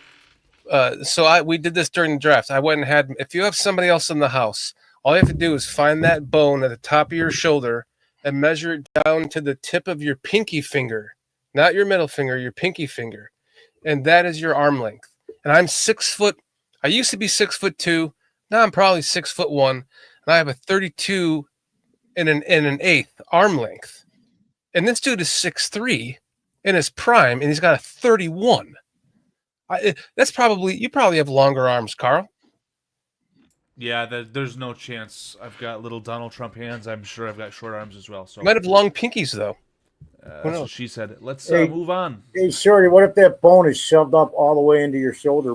Hey yo, hey yo. You got an extra 3 inches there just on one side. That's what she said. Okay, round number 7. We pick Kyle Manunga. It's Manungai. Manungai. We got our guy, our Manungai. Manungai. He is 5'8", 211 pounds. Foster, go. I give this guy a B plus. I got to see 2 games he played in. I believe that some people had him listed as a UDFA strictly because of his RAS score. And then I think other people had him as late 4th or 5th round pick on the board. But just watching his film, what he did at Rutgers against teams like Illinois and Michigan, and everybody's going to go Illinois. Well, at the time, Illinois was the 20th ranked team in the country. Their defense was rolling. They were like 9-2. So I gave it a B plus. It's one of my picks that I was real happy to see us get this late. My guy Irv Mulligan, though, out of Jackson State, he's going to the Giants for the rookie minicamp. Dayball, he had 20 visits, and Dayball was the one who got him to go to the Giants. That's probably his best opportunity. I had to throw that in there because you guys know I've been talking about him for months. I like the pick, B plus. Context matters. I also have Kyle Manungai tied for my highest draft grade this year, B plus. A guy who maybe you could have gotten instead of Ruben Hiplight at that spot, right? Yes, no, I don't know if we'd be too upset with that. The RAS score looks terrible. I don't see breakaway speed. I know people want to compare him to David Montgomery. I will see that when I believe that. Again, innocent until proven guilty. I'm right till I'm not. Kyle Manungai is a jag, just another guy for me. And the Bears have failed to upgrade their running back room, which in the grand scheme could become a huge issue. But J2K, what you got? I absolutely love this pick. So I give it an A plus. Absolutely. I watched so much Kyle Manungai, not because I thought we'd draft him. Not at all. I thought we would go running back much early. I just loved watching this kid run. I'm just when I see a kid who is a little too small, a little too slow, when you look at the RAS score and you're like, how could this guy be a player? And then you put the film on. I mean, my jaw just drops every time I watch him play. Everything he does, it's so impressive. Just the vision, manipulating linebackers, how quick he can shuffle his feet and change directions, the power for being as small as he is, the contact balance. I think that in a different offense, he would have been used more as a receiver, but he was such a good running back that, kind of the Genty role is like, why would you pass the ball when you just hand the ball to him and he's just going to charge down the field? Now, I do see similarities to Montgomery, especially with Montgomery in college at Iowa State, is just the way they ran, and you saw it with Montgomery in the NFL as well, and it's just constantly breaking tackles and getting hit and having guys wrap up on him, and then all of a sudden he breaks free, and then there's a few more yards, and then he lowers his shoulder and he gets a few more yards, and it's just constantly on tape he's doing this. And then the final thing I would say, this is one of the best human beings in this draft. Football character, personality, family, spirituality, community. You could not have found a better player to represent the Chicago Bears, and to do that at pick 233 is just excellent in my opinion.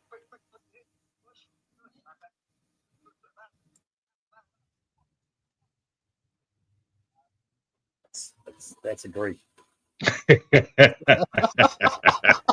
All right, Shorty. Sure, why don't you just make a video of that so you don't even have to keep doing it?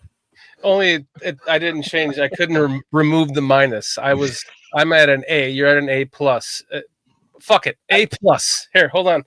Let me just change that here. I think this guy's going to be more involved in the offense immediately. Bring me back, Carl. It's my turn to talk, Foster. Nope, we don't. There care. you go. A fucking plus. You don't have a mind. You said it. Oh no, wait, I did. Never mind. I mean, it just you can take me off. I everything you said, and like I said, watching his tape right after we drafted him, it's like that burst through the hole is it's hold on, just stop right there. 1 hour 45 minutes and 55 seconds. Thank you. Let me give you a better one. That burst through the hole. I've heard that 3 times by 3 different women in the last month and a half. Was one of them named Katie? Sorry, I forgot about Oh that no! bar. Damn, you're slipping. What's that woman's name from the Dave and Buster's in New Orleans? You should give her a wouldn't call tell after me. this. He wouldn't give me her name, remember? Well, why don't you call her back? You have some credibility, right? She picked the player that they drafted. You gotta call her. You gotta ask her about it. I was gonna. I forgot about it. Hey, yo. Hey, can we talk to that one broad again? No, listen. Everything that you said, J2K, spot fucking on, and just to add to that, just the way that it could be the tightest of windows and he hits it like with who gives a fuck about his long-term speed? He's not going to win an 80-yard race. He's not going to break any 70-yard runs, but he'll get you from the goal line to the secondary in a damn second. And he does it with everything that the vision, the contact balance, the burst through the hole, the footwork. His feet are just constantly moving. If anyone that's the only comparison that he has to Monty, is his feet are always moving. And he churns it out. Get us to the secondary every time. Get us halfway there. Get us three quarters of the way there. And then boom. Now we're at 2nd and 1. You think we're going to run? We're going deep. So he is exactly. Hey, yo. He is exactly the fucking perfect complement, J2K, to what we are missing. That goes back to me, what I said about the draft. We filled the holes. This is one of them. It was one of them that we just filled. Now let me ask you this. Carl, J2K, I love your comments in the chat tonight. I just wanted to ask. I mean, listen, football is such a game of that's double penetration right there. Oh, there he's filling the gap. Oh, you can sit there and make all the sexual innuendos. Comedians have done it for years about football. So to sit here and say this, he plugs the holes, is very sexually. It has sexual innuendo to it, but it's not. He fucking plugs the holes. Why shouldn't next Kyle, week special guest John Santucci over anybody else at running back? He hits him hard and he leaves him wet because everyone's sweating trying to tackle him. He should be starting games for the Bears sometime by that. That's what I wanted to ask, Foster. Is who's the starting back for the Bears? It has to be Swift, right? Yes, no. Who's getting cut? I'd rather have this guy, I believe. I would. So we got what right now on our roster? We have 5 running backs. Yeah, I think it's going to be a battle between Ian Wheeler and Travis Homer, right? Because if you listen to Ryan Poles talk on ESPN today with Cap and Jay Hood, his pink slip right now, Travis Homer. Get out of here, dude. Ryan Poles did a dance on Roschon Johnson. That has me very fearful. It's part of the reason why I threw that trade out there. Going to trade for an elite running back? Like, are you really going to rely on Rojo? JTK, What's going on? I love what you said about him because you were spot on. And to just follow it up, it's the missing piece to the running game, as far as I'm concerned. Go ahead, Peach. My grade on him would be a B. His height is concerning only in the fact of his lack of speed to go with his height. Now I know Barry Sanders was 5'8", but I believe Barry Sanders was faster than what this gentleman is. I know he is much more agile than what this guy is. That's suspect, though. What was his? Go ahead, keep talking. Sorry. So I think like I said, a B. I think he's a 4.6. Never mind. 4.37 Barry Sanders. Never mind. Barry was okay. 4.37. This guy's 4.6. So yeah, long speed, maybe not there. That's why I say this. It's not horrible. It's a B that I'm giving him. So that being said, that concludes the portion of our grades of the draft. We now will be moving into the undrafted free agents. The undrafted free agents. J2K has done a wonderful job in taking the time and giving us. We're going to circle back to our overall grades, but for right now, I want to get into what J2K has prepared for us. Before we do that, I just want to point out, what you're doing tonight, right? You have now officially made yourself the host. No, you're going to open the shows. You're going to run the shows. Wasn't me, Shorty. Wasn't me, bro. God bless whoever did that. Wasn't me. I promise it wasn't me. Officially the host. I'm just a co-host now, so I have to change the opener. Because when you do this, you make it go by like it should. You give some structure to it. Is my compliment to you. Go ahead. Well, thank you, man. I appreciate that. Because I value what J2K has done as far as the work he put into this. That's why I want to make sure we get to this tonight. We've been trying to do it all week, but for one reason or another, we couldn't get to it. So without further ado, let's get break down to the undrafted free agents that the Bears did sign. J2K. Yeah, all right. I'm not sure how Carl's got things set up, but the first player is Deion Hankins from Texas State. He's a running back. He is 5'11", 222. He scored a 7.16 RAS score. Big, powerful back with tons of production, decent speed for his size, 4.5, 340. Excellent burst, 1.56 10-yard split. Athletic enough to chop his feet and change direction. Runs high at times, but drops down low on impact. Played against lower competition. Overall, I would say this guy's a potential gem in a crowded running back room. Should make the practice squad, and with a strong preseason performance, could challenge for a roster spot. My initial impression or thoughts on him, he kind of runs to me like Herschel Walker. Yeah. J2K, I apologize. You have prepared all this for me, so I don't see this running back in here. Do you have the email, Dan? Yeah. Just look at the very top under signings. Running back Deion Hankins. If you could share the video footage, that would help me out a lot because I'm trying to compile all the polls and such. Yeah, there should be a link for the RAS score, and we're watching the video right now. Yeah, I have. I can download the RAS scores and put them into a PDF. I need a second screen to be able to do that. And right now, look at this power and look at the speed he has just in that initial 10 yards. It's got a very good 10-yard split. So J2K, you said he's going to compete for a roster spot. I mean, as far as like the 53, who is he going to beat out? Well, we can talk about that later. So right now, what I want to point out is just what's on screen here is that, I mean, you see the speed, you see the power, you see him kind of chopping his feet.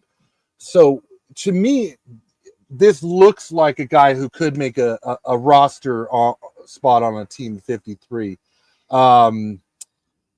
to answer your question, Carl, because I think it gets convoluted as far as what we're talking about.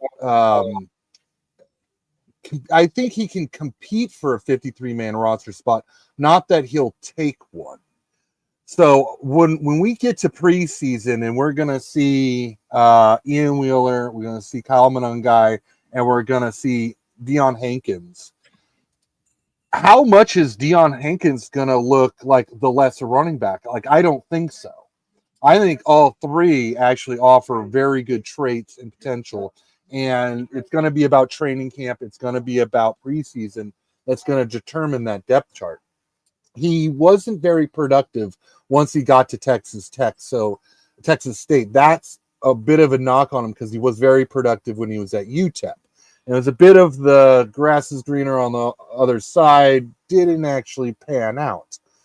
But I mean, you're talking a big, powerful back who's got quick feet, hits the hole decisively, makes good, quick cuts, not a lot of wasted movement. I mean, look at him. He's outrunning people, at that size. So I'm very impressed. And when we get to conversations on Twitter about should we sign Nick Chubbs, I look at this guy and go, why? Why would we? 4 or 5. I think the answer is kind of obvious to that.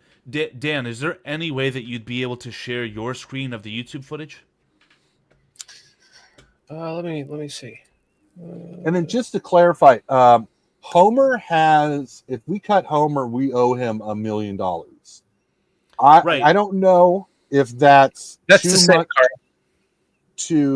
if that's too much to do, or that's set up in a way where Hightower is like, you're not cutting one of my best special teams. So I don't know. I really don't. Yeah, I mean, this guy that we're watching right now seems primed and ready for the practice squad hit pass, guys. I don't know. I mean, the running back room is crowded. There's not enough top-end talent, and I don't think that this guy seems to elevate it. I don't want to poo-poo on him, but, again, let him compete, see what he can do, but I would not expect him to edge out a guy like Homer or even Ian Wheeler, and I would sure hope he's not going to edge out a draft pick, whether it was Mr. Irrelevant or not, right? So that's just my thoughts on the matter, but... I mean, I'm watching the tape and I'm seeing a fourth running back on somebody's team. So if we try to put him on a practice squad, Yep, with this kind of tape, I don't think he sticks around with the Bears. I agree. And I just to Carl's point, how many running backs are we keeping? 4? Right. I believe Roshan so. Johnson can no longer be your utility special teams linebacker and fullback CJ Ham role like I envisioned and dreamed about, right? Like I said, Brian Poles this morning virtually, metaphorically, did a dance on Roshan Johnson. So he's going to be a running back. You've got DeAndre Swift, who's on the hook for $10 million. Just made a draft pick. And you got, I'm forgetting one running back as well. Homer. Yeah, Homer. You got Ian And Wheeler. then Ian Wheeler and this guy are on the outside looking in. I Right. doubt we carry 5 running backs, but I think it's one of those situations where one of the two, Wheeler or Deion, gets to the practice squad. But if preseason becomes, if one of these guys shows up in preseason, they're not going to stick around on our practice squad. This guy could take Wheeler's spot. I mean, we don't. It's been almost a year since his injury, so he should be fully recovered. But you never know. Right. But if Ian Wheeler was, the Ian Wheeler we know with no injuries that we've seen, I mean, you could even make the argument that that's the competition is right there, right? Right. And PJ, what do you think on the player and his roster spot? What's your thoughts? I think, like I said, he kind of reminds me of Herschel Walker. Seems like he got a stiff upper body. I mean, his legs, his feet seems pretty decent, but his upper body, he doesn't have a lot of wiggle to him.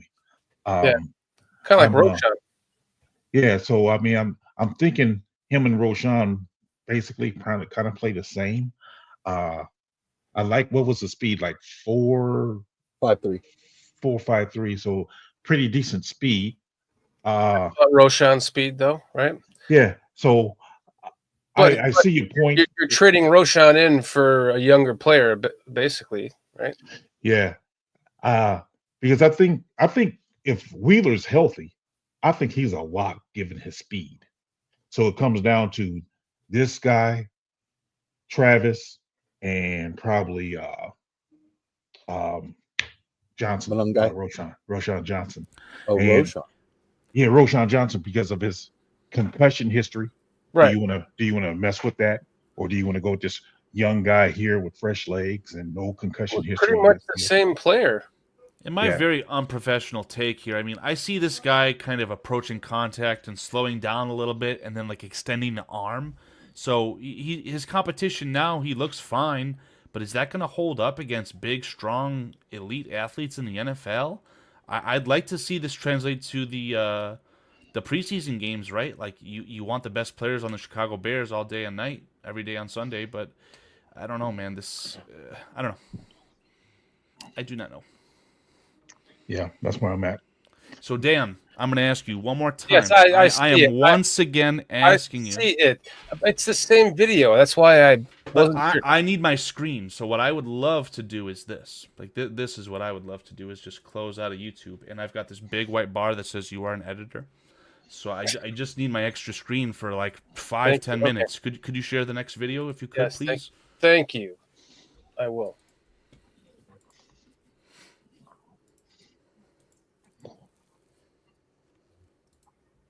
Yeah, here we So go. next up is wide receiver Jaheed Walker from Texas. Oh, as A&M. okay. Now let me start that Is that over. what we're doing? Okay. Okay. Now he's number 9. He's a bigger wide receiver, 6'2", 199 pounds. He's got an 8.82 RAS score. From what I saw, good size with long arms, hands catcher, fluid but not overly athletic. Speed is slower on tape than his testing, which was a 4.4340. Long strider, possession plus wide receiver with some dog in him. Low production for 2 years, JUCO transfer. My overall is Walker will need to find a spot on special teams to make the practice squad, but the size, length, and catch radius could earn him a roster spot with some some point in the season if a rash of injuries hits the wide receiver room. Mm-hmm. And what was his height and weight again? He's 6'2", 200, And his 40? 4'43". Yeah, see, that's Now he plays a bit more like a possession receiver. You see, he Mhm. plays a lot more cross routes than just go balls. mm-hmm. Oh, that time they had him split the seam. But You know good who he length- reminds me of? Yes. Just looking at him, Devin or Ramachadu. Ah. I was gonna say Javon Wims. He's lighter than what Javon Williams were. Yeah. Yeah. True. But it's nice to at least get an idea of what you have on your team now, because UDFAs are just as exciting as draft picks, right? The hand catcher, I like that. Yes, Mhm. hand catcher, full extension arms, long arms, great length. I really like this kid, and I did mean it when I said if there was a rash of injuries at the wide receiver core, this guy could get brought up. So I expect him to make our practice squad. Hands catcher, not afraid of contact, goes across the middle. Yeah. Yep. Uh, Yeah, good size. yes. But I don't see the 4.43 speed necessarily. But I don't know. It's not too big of a deal because I do think he's a pretty good receiver. That's why I'll say it again. I wish they would do the normal 40-yard dash.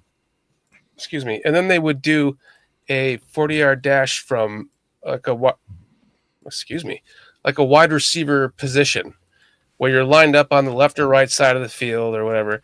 And you do let's do both. You got one, so you're on the left side of the field, so you got right foot forward. You're on the right side of the field, you got left foot forward. Let's do a 40-yard dash out of that position and see what the difference is. I mean, it's actually kind of astronomically mind-boggling to me that the NFL has not come up with that? So, like, just to add the extra metrics to it, because they actually have, but it doesn't get to the public. So at the combine, when they run the routes, all those different routes around the cones and the quarterback's throwing the ball, they got chips in their helmets that tells the speed and all that kind of stuff. So all those analytic information goes to all the scouts. So if you're running, a deep slant or your deep over or a comeback or an out, they get those numbers. Okay.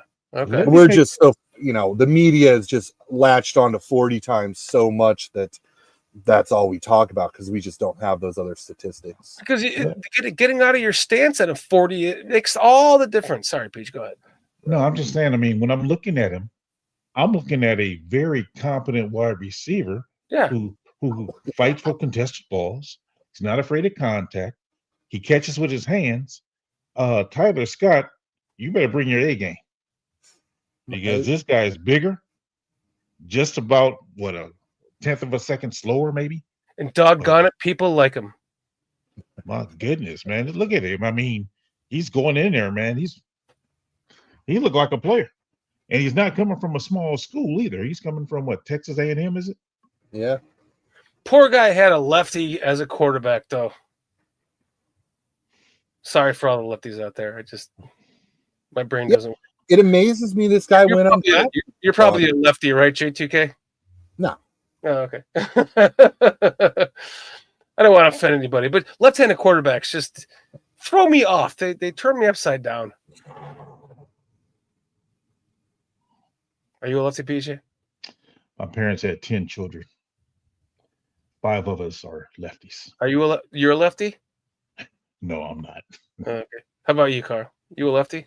I couldn't do nothing right like a lefty. No, I'm right-handed. Foster's in his coffin, so can't ask him.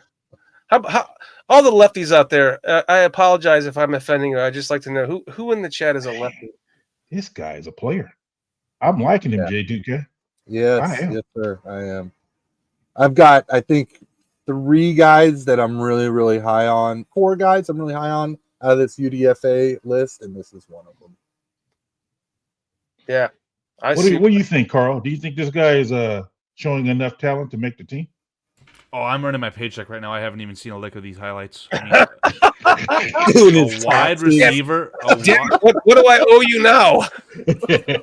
What we talked about on the phone, right? I already saved your ass with the IT stuff, so I'll just take 30% of your paycheck there. But anyway, if it's a wide receiver from Texas A&M, that in and of itself, let's take a look at these RAS scores. I mean, I can't put them up just yet. We were talking about J.P. Richardson. No, that's Texas Christian. That was Walker. This is Walker. So according to this math bomb silliness, he's got an elite composite speed grade. What's the height looking like? Can you bring it up? 6'2" and 7/4. I mean, what J2K? What position, as far as like a comparison for our guys now? What would he fill in for an injury, or who would he replace? Is this like a Roma Dunze comp? Well, what we saw, what he was used at was a bit more of a slot receiver. So in college, he was a bit like a big slot. I think you look at the tape and you ask yourself, hey, could he play X? Could he back up Rome? I kind of think that it's going to be a TBD for the coaches on where you actually end up playing him. But I mean, you look at this RAS score, you look at his tape, and you ask yourself, why did this guy go undrafted? Well, the truth is that he was at a junior college for 2 years. He transferred to Texas A&M. They didn't have much of an offense, and he didn't have that much production. So we might be looking at an absolute steal. And keep in mind that these UDFAs, they're free agents. So they're picking teams they want to go to because they think I might have a chance at a roster spot, or I should be able to get a practice squad spot here. So I think he chose the Bears because he thinks he's good enough to be on the practice squad and potentially push for possibly that last wide receiver spot. Is I he really good enough like to it. edge out Tyler Scott? I would. Is he even better than guys like Colin Johnson, some of these other I Jags? really like Colin Johnson. But right now, given Walker's younger than Colin's been around in the NFL for a while, I might start looking at Walker because Colin Johnson's also, he had an injury last year. He's a bit of an older prospect. Never really cracked the starting lineup for any team he's played with. But I like the tape. And So then you look at the RAS scores, you see a bunch of green. You got Duvernay, you got Zacchaeus. I mean, the Fountain of Jags. I mean, this guy, God bless him. It's just I don't see any way into this wide receiver room, and that starts with Luther Burden being the guy who is good and hopefully continues to ascend. So I don't know, man. Adding another wide receiver, not on my list of to-dos as far as the Chicago Bears. But if he, again, with these all of these undrafted free agents, I don't mean to poo-poo on them. If you're a good undrafted free agent that elevates this roster, let's play football. That's what I want. I want the best players on the Chicago Bears. But keep in mind, UDFAs are really challenging for practice squad spots. Yeah, sure. So if I say this guy potentially could challenge for a roster spot, it's the very last roster spot, and it's just that he's challenging for it, right? And it depends on his special teams progress too. Right, exactly. I mean, whereas he might be the fourth best wide receiver, if he adds no value on special teams, a lesser player. Exactly. And let's not forget who was making those runs as a gunner against the Packers in that win in Lambeau Field. That was Tyler Scott. So the guy may have been a failed wide receiver. He may not be the dynamic down the field threat that we want him to be. But in the very least, we just brought back our special teams coordinator. I think that he would advocate for Tyler Scott before bringing in a UDFA like Jade Walker. So I don't know, make him down to money. I think Scott barely made the special teams at the end of last year. Yeah. Well, do you mean like him playing?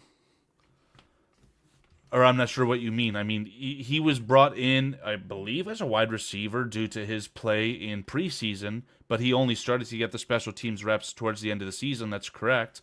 Could have very well been the management saying, "Hey, we don't know if this kid's going to stick around. Let's see what he's got," and they gave him that, Or there's probably an injury too. I don't know. Tyler Scott 5'10". This guy's 6'2". Can't coach height. And outside, but you can do steroids. I'm just kidding, PJ. I hear you. Outside of Rome, we don't have an X, so. Yeah, we definitely. That's why I asked about Rome. It's like if he goes down, that whole archetype kind of goes down. And I think DJ Moore is dynamic enough to allow him to take on whatever role as needed in an emergency situation like that, and you adjust accordingly. But I hear you. Is Trey Benson? Side note, because I'm looking at what Howie R. Bears said. Is Trey Benson a tight end? Trey Benson is a running back that was drafted out of Florida State to the Arizona Cardinals. He was actually a pretty high draft pick, like second, third, last year, round. right? Yes, correct. Okay. All right. Anyway, all right, you want to jump to the next one? Oh, are we doing grades? No. It's UDFAs, man. No, let's just bring the information to the viewers. Yeah. The next one, wide receiver J.P. Richardson from TCU. He's number 7. He is 5'11", 192, with a RAD score of 7.14. So, wait, who is this? This is J.P. Richardson. Okay. Yeah. Are you finding his video? Yeah. So I'll start talking. Smallish slot wide receiver with short arms, athletic, quick, but lacks top speed. Flips his hips well when running routes. Can be a gadget guy with the way he runs through traffic. Will fight for yards. Settles in zones well. Body catcher and leaves his feet to catch high or off-target passes. Consistent production for 3 years. Team captain as a sophomore and has punt return experience. Overall, Richardson will need to find a role on special teams as a punt returner and in coverage, and he must show better catchability to make the practice squad.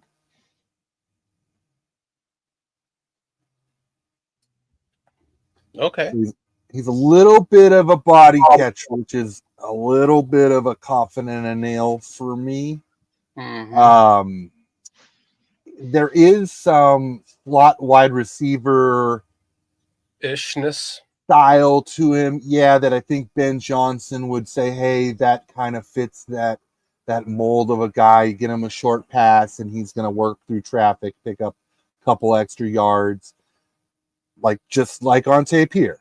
I mean, it's pretty uncanny how much of this guy looks like a Ben Johnson slot wide receiver. But man, that body catching, it just reduces your catch radius, which means you need more separation, which means the quarterback needs to trust you're going to have separation, which means potentially less targets, which then means that you're not getting targeted and your name is Terrell Scott and you're a wasted draft pick.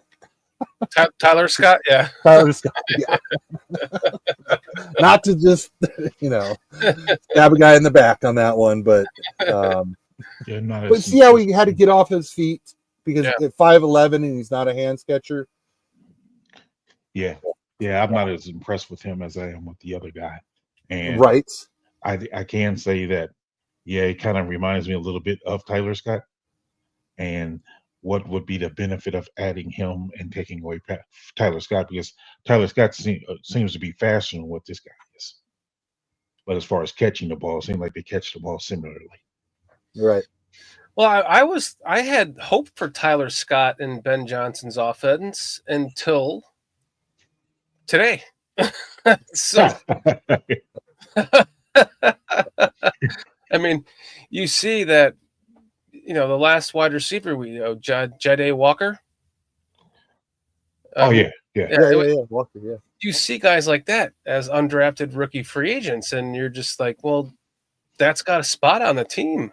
Yeah. And so what have we seen from Scott? Essentially what you end up with, you have to think about it as a team too, right? You're ending up with a third-year player you're not going to, he's on the team for 2 more. You have 1 year to develop him, to lose him. And then, so you might as well just replace him with youth right out of the draft or undrafted. Even if this guy replaced Tyler Scott, it would be worth it financially for the team. That's all I have to say about that. Yeah. Okay. Yeah, I'll leave Tyler Scott alone. Right. I wasn't a big fan of the pick, and I've been kind of quiet on it for a long time. But I think it's come to fruition. Thanks for joining us, Squeegee, man. Have a good night. Yeah, good night, Squeegee. Good to see you, brother. Squeegee, good night, my friend. Thank you for your $10 generous super chat. We appreciate it, man. Indeed. Yes. Thank you. You're the man. We hope you are well, my friend. All right. Moving on to the next one, Shorty. Yes, and that would be edge rusher Jeremy Robinson from Kansas. Number 90. What's up, folks? Foster's back. Now I have to remove this and repeat. So Robinson, he is 6'2", 264, and I could not find a RAS score on him. Ooh. He's got good size. Yeah. Defensive edge rusher. Edge rusher, okay. Yeah. Good size and length. Athletic, but lacks a first step burst and quickness. Plays smart, staying home in containment on run plays. Hustles and finds the ball on long developing plays. Good at developmental prospect who has the physical traits to make the practice squad and play special teams on the coverage unit. Initial reaction, I'm not a fan. Yep. And I say that because of 6'2" as a defensive end. I don't know if Dennis Allen would even go for something like that. PJ, you got to take into account that this guy made it into the NFL. So, with all due respect, there's a place for him somewhere. Yeah, I don't want to discredit him making it there because I mean to be even undrafted. No, seriously, to be undrafted, to make it to an NFL practice squad, I mean a roster period is just incredible. But 6'2" is kind of concerning, and 264 pounds. Yeah. that's kind of on the small side in my opinion. He's got long legs and shorter upper body. That's what I'm seeing. Kind of high cut. Yeah. And if you want to move Foster up so that his face doesn't get covered up with the chat. Oh, Foster's here? Fuck, I got it. It worked, Peach. Yeah. Yeah, you can move me to the bottom so that you guys are actually showing up. Yeah. It doesn't matter. My face has been hidden for decades, and that's probably the way they should have kept it. So I agree with you, PJ. Yeah, 6'2". I don't think it really cuts it. You know, there's some aspects to his play that, you know, I liked, but if you're thinking of a guy who's going to go to the practice squad that you hope one day will crack the 53, I'm just not seeing it. And more so with the next guy we're going to talk about. Walt in the chat. What's up, Walt? What's up, Walt? We have not talked about a Carlton. No. Oh, Walt is right on time because we are now talking about edge rush. I was talking about Carlton, man. What is up, Xavier Carlton from California? He's number 44. Perfect time. 6'5", Ooh. 273. Ooh. 5.64 rad score. Very good size and length. Plenty of room for added weight and muscle mass. Built like a containment 4-3 defensive end. Doesn't have a quick step or overall quickness, but is still athletic for his size. Played in a 2-point stance at edge and with his hand on the ground at defensive tackle. Heavy and powerful hands. His strength is impressive. Hustles and fights through traffic well. Hands stay active in pass rush and doesn't stop fighting off the blocker. Shows good long speed in pursuit when he has the time. Carlton has a ton of upside with his physical traits, positional versatility, and clear fit as a special teamer on kick return and punt return coverage units. While he may need to spend a year on the practice squad, I see no reason on tape to suggest he can't be a rotational depth piece given the time to develop his technique at defensive end or defensive tackle. My initial reaction from watching him. My player comp, Aaron Lynch, played with the San Francisco 49ers and the Bears under Vic Fangio. My player comp is the Giants Hall of Famer with the gap in his teeth. Strahan or Michael Strahan for when Brett Favre just laid down on the ground and gave him that sack. Remember that one? That's coming up here in this route. Did you guys see that? Did anyone notice that? I think it's this next play. When the quarter. Oh, there's a play similar to it. Oh, okay. I was wondering where you're going with this is my Michael Strahan comp. Oh, where'd it go? Did I go too far? I went too far. Oh, it's right. It's right here. Yeah, it's right here. My Michael Strahan comp right there. There we go. Oh, and just taps him down. A two-hand touch. And he just went, oh, God. To give him the Brett Favre just lays down for him to give him the sack lead. It looks like he slipped, though. Did, right? Didn't the quarterback just slip there? I know. I'm just fucking around. I'm trying to make you laugh. So you hurt me, Brett. Okay, go ahead. Yeah, right at the that's a whole nother story. Go ahead, J2K. Keep going. I'm going to play this. I'll rewind a little bit. There you go.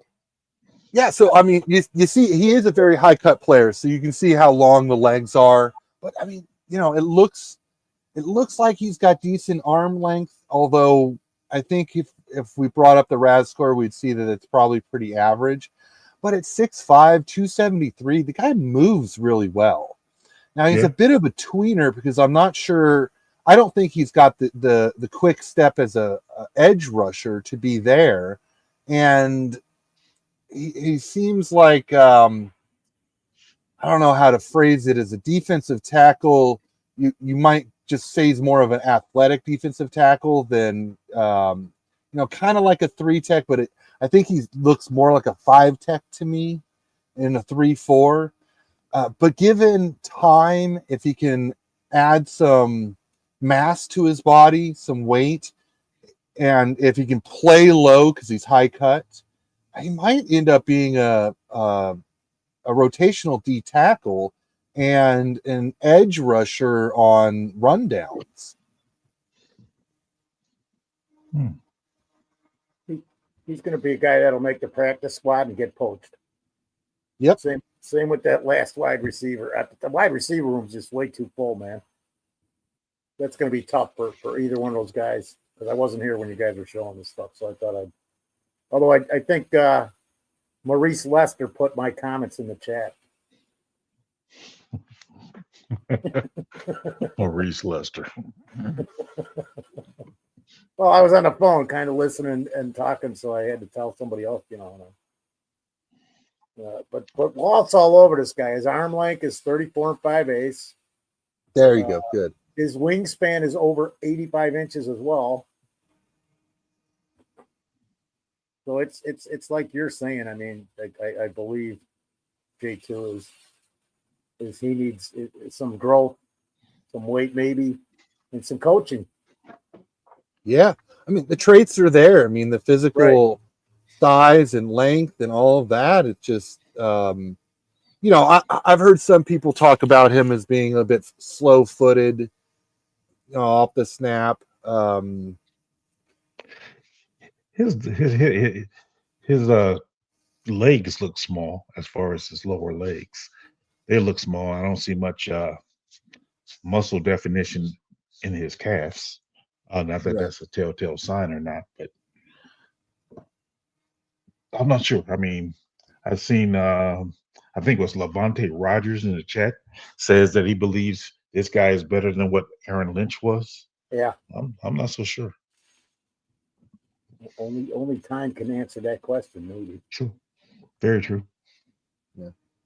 Then, well, as someone I think to get excited to watch in preseason, I think that's a little bit more of what these UDFAs are. We're gonna see them in preseason a lot more than our starters, obviously, and maybe even some of our draft picks, even. So I'm just giving you guys some players to keep an eye on, guys that I really like. And so the running back Hankins, the wide receiver Walter, and then this guy Carlton. Those three so far are the three that I really like, and I can't wait to see how they develop going forward.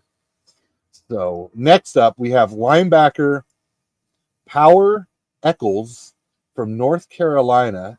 He's number 23.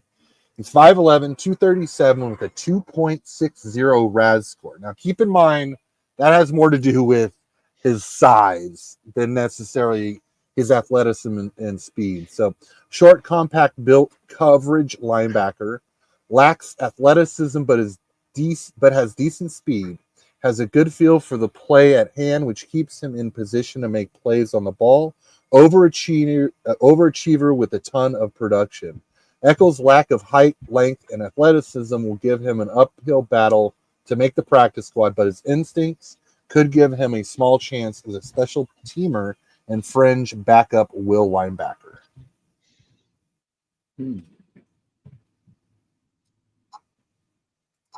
Ooh, okay.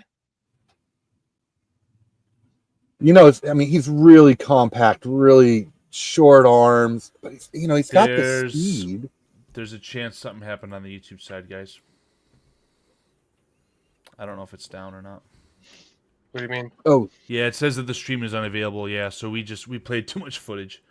We could end it and come back, but I was fearful of that. Oh, I thought that. No, it's you could disable the copyright, right? Like you're not making money off of it, but there's still a policy, so that's going to cause an issue. All right, hold on. That's the thing with the footage. Like you got to go out of your way to make 7-second clips, or you're going to get screwed. So what do you want to do? Do you want to end it and then re-go live? Yeah, end it. Just go with RAS scores because those won't. But we're not live right now. It says we are. We might be live on Twitter. That's the only thing we're live on is Twitter. I want to see. I want to see if we can go. If I can just turn off the. No, like the stream got taken down. I think you have to stop it and then start it. Okay. Aldo used to be able to come back from it. I don't know how he did it though. Hold on. This is what I'm trying to figure out here really quick. have to go like this. If If I I just, Farius, we got shut down by We're Obama. back now. on. We're back on, guys. what if I just On turn YouTube? off? No, it's off. Oh, you guys are back? Hello? No. It was weird because you know what? I went back to see how long we were off. Because we were off for like a minute 25, then it came back, and now it's off again. All right, hold on. And now it says we're on. It keeps bouncing back and forth, man. So whatever you're doing, Shorty, is doing something. For policy violations. So I turned off monetization. But it's irrelevant, right? You're still getting the views. You're still streaming someone else's content. That's the problem. Yeah. Oh, fuck. I was worried about that. I was hoping that J2K sent me videos that were that would work. Nah, just Because I thought ACC about just highlights. turning it off. It's not about the copyright. It's outside of that. Okay. So you want to end it and just start another one, or? I don't know what we can do to come back from it. I haven't done that. The last time that happened to me, I called it quits and then I came back the next day or whatever. So I'm not sure. So we're not live right now, correct? No. We are. Yeah. We're live on Twitter. Only Twitter. Twitter. Okay. Oh yeah. I would just say Andy come back and just have J2K read through them. Yeah. Because again, I hate to see his We're work. live on YouTube. Yeah, it says I'm Now watching. we are We're live back on YouTube. It's back Oh. on. Because I demonetized it. It was demonetized, I thought. No, it wasn't. Oh, I looked and monetization was off. Did you change it? Oh. I did right before the show. I You wasn't. changed it on? I turned it on. Yes. Why did you do that? That's why. And why do I hear echo? I thought Come the on, man. videos would be. I apologize. I thought J2K knew that the videos Well, were. we talked about it. You said you were going to turn off monetization, so we could Oh, show. okay. I'm an asshole. I'm sorry. I got a lot going on. I almost got fired today. I might still get fired tomorrow. Slow down there, Cupcake. right. Slow down. All right, So so no we're more back. videos, you guys. We'll look at rad scores, and I'll just I got kind of them give you all. my breakdown. Perfect, J2. Here's one of my guys I like a lot. Hey, at least we were able to come back from that. That was kind of YouTube. Fucking assholes. All right, well, we're back. Okay, so Major Burns from LSU. He's a safety, 6'2", 207, 8.2 RAS score. I actually didn't find enough tape to review right after the draft. I did get to see some stuff on the bar room that Aldo pulled up. I know Walt is saying that he's got something, so everybody go check wait, out we're the bear It took review. us down again. I'm It took sorry. us down again. We're down. For showing a RAS score? We're not showing nothing. I mean, it says stream suspended, so I think you'd have to end it and create a new one, man. I apologize. I thought J2K knew that the video. What the fuck? And now we're back. Jesus Christ. And we're back. Are we live, everybody? Chat, let us know if we're live. All right, back Gee, again. are we says live? Oh, fuck. Hey, yo. We're live. We're live. We're live right now. We're live back on YouTube. You know, if somebody ever plays a section of this, I better hope they get fucking shut down. Because they're playing our video. It's the ACC and all those things. That's what did us in, is those types of highlights, right? Fucking Probably. this fucking cockroach leech motherfuckers. It's all right. We can continue, and It's then the when we're quadruple done, tax. if you guys Okay, want to for see any- more for on this, For anyone that wants to start a fucking YouTube channel, just know this much. You cannot make... Oh, look, I get shut down again. Oh, Shorty's got a valuable point. Not anymore. Let's just go start a new stream. You want to do it? If we're gonna do it, I let's do mean, it now. you guys should if you guys got a lot more stuff. I've got. No, stuff fuck to do this. I'm doing tomorrow it just for to work. complain. Let's get out of here. Let's start a new one. All right. Okay. Bye-bye. You'll send me a link, or do I stay in here? I will send you a link. Yep. I guess Okay, we'll all be right. back on Twitter too. So. Okay, bye.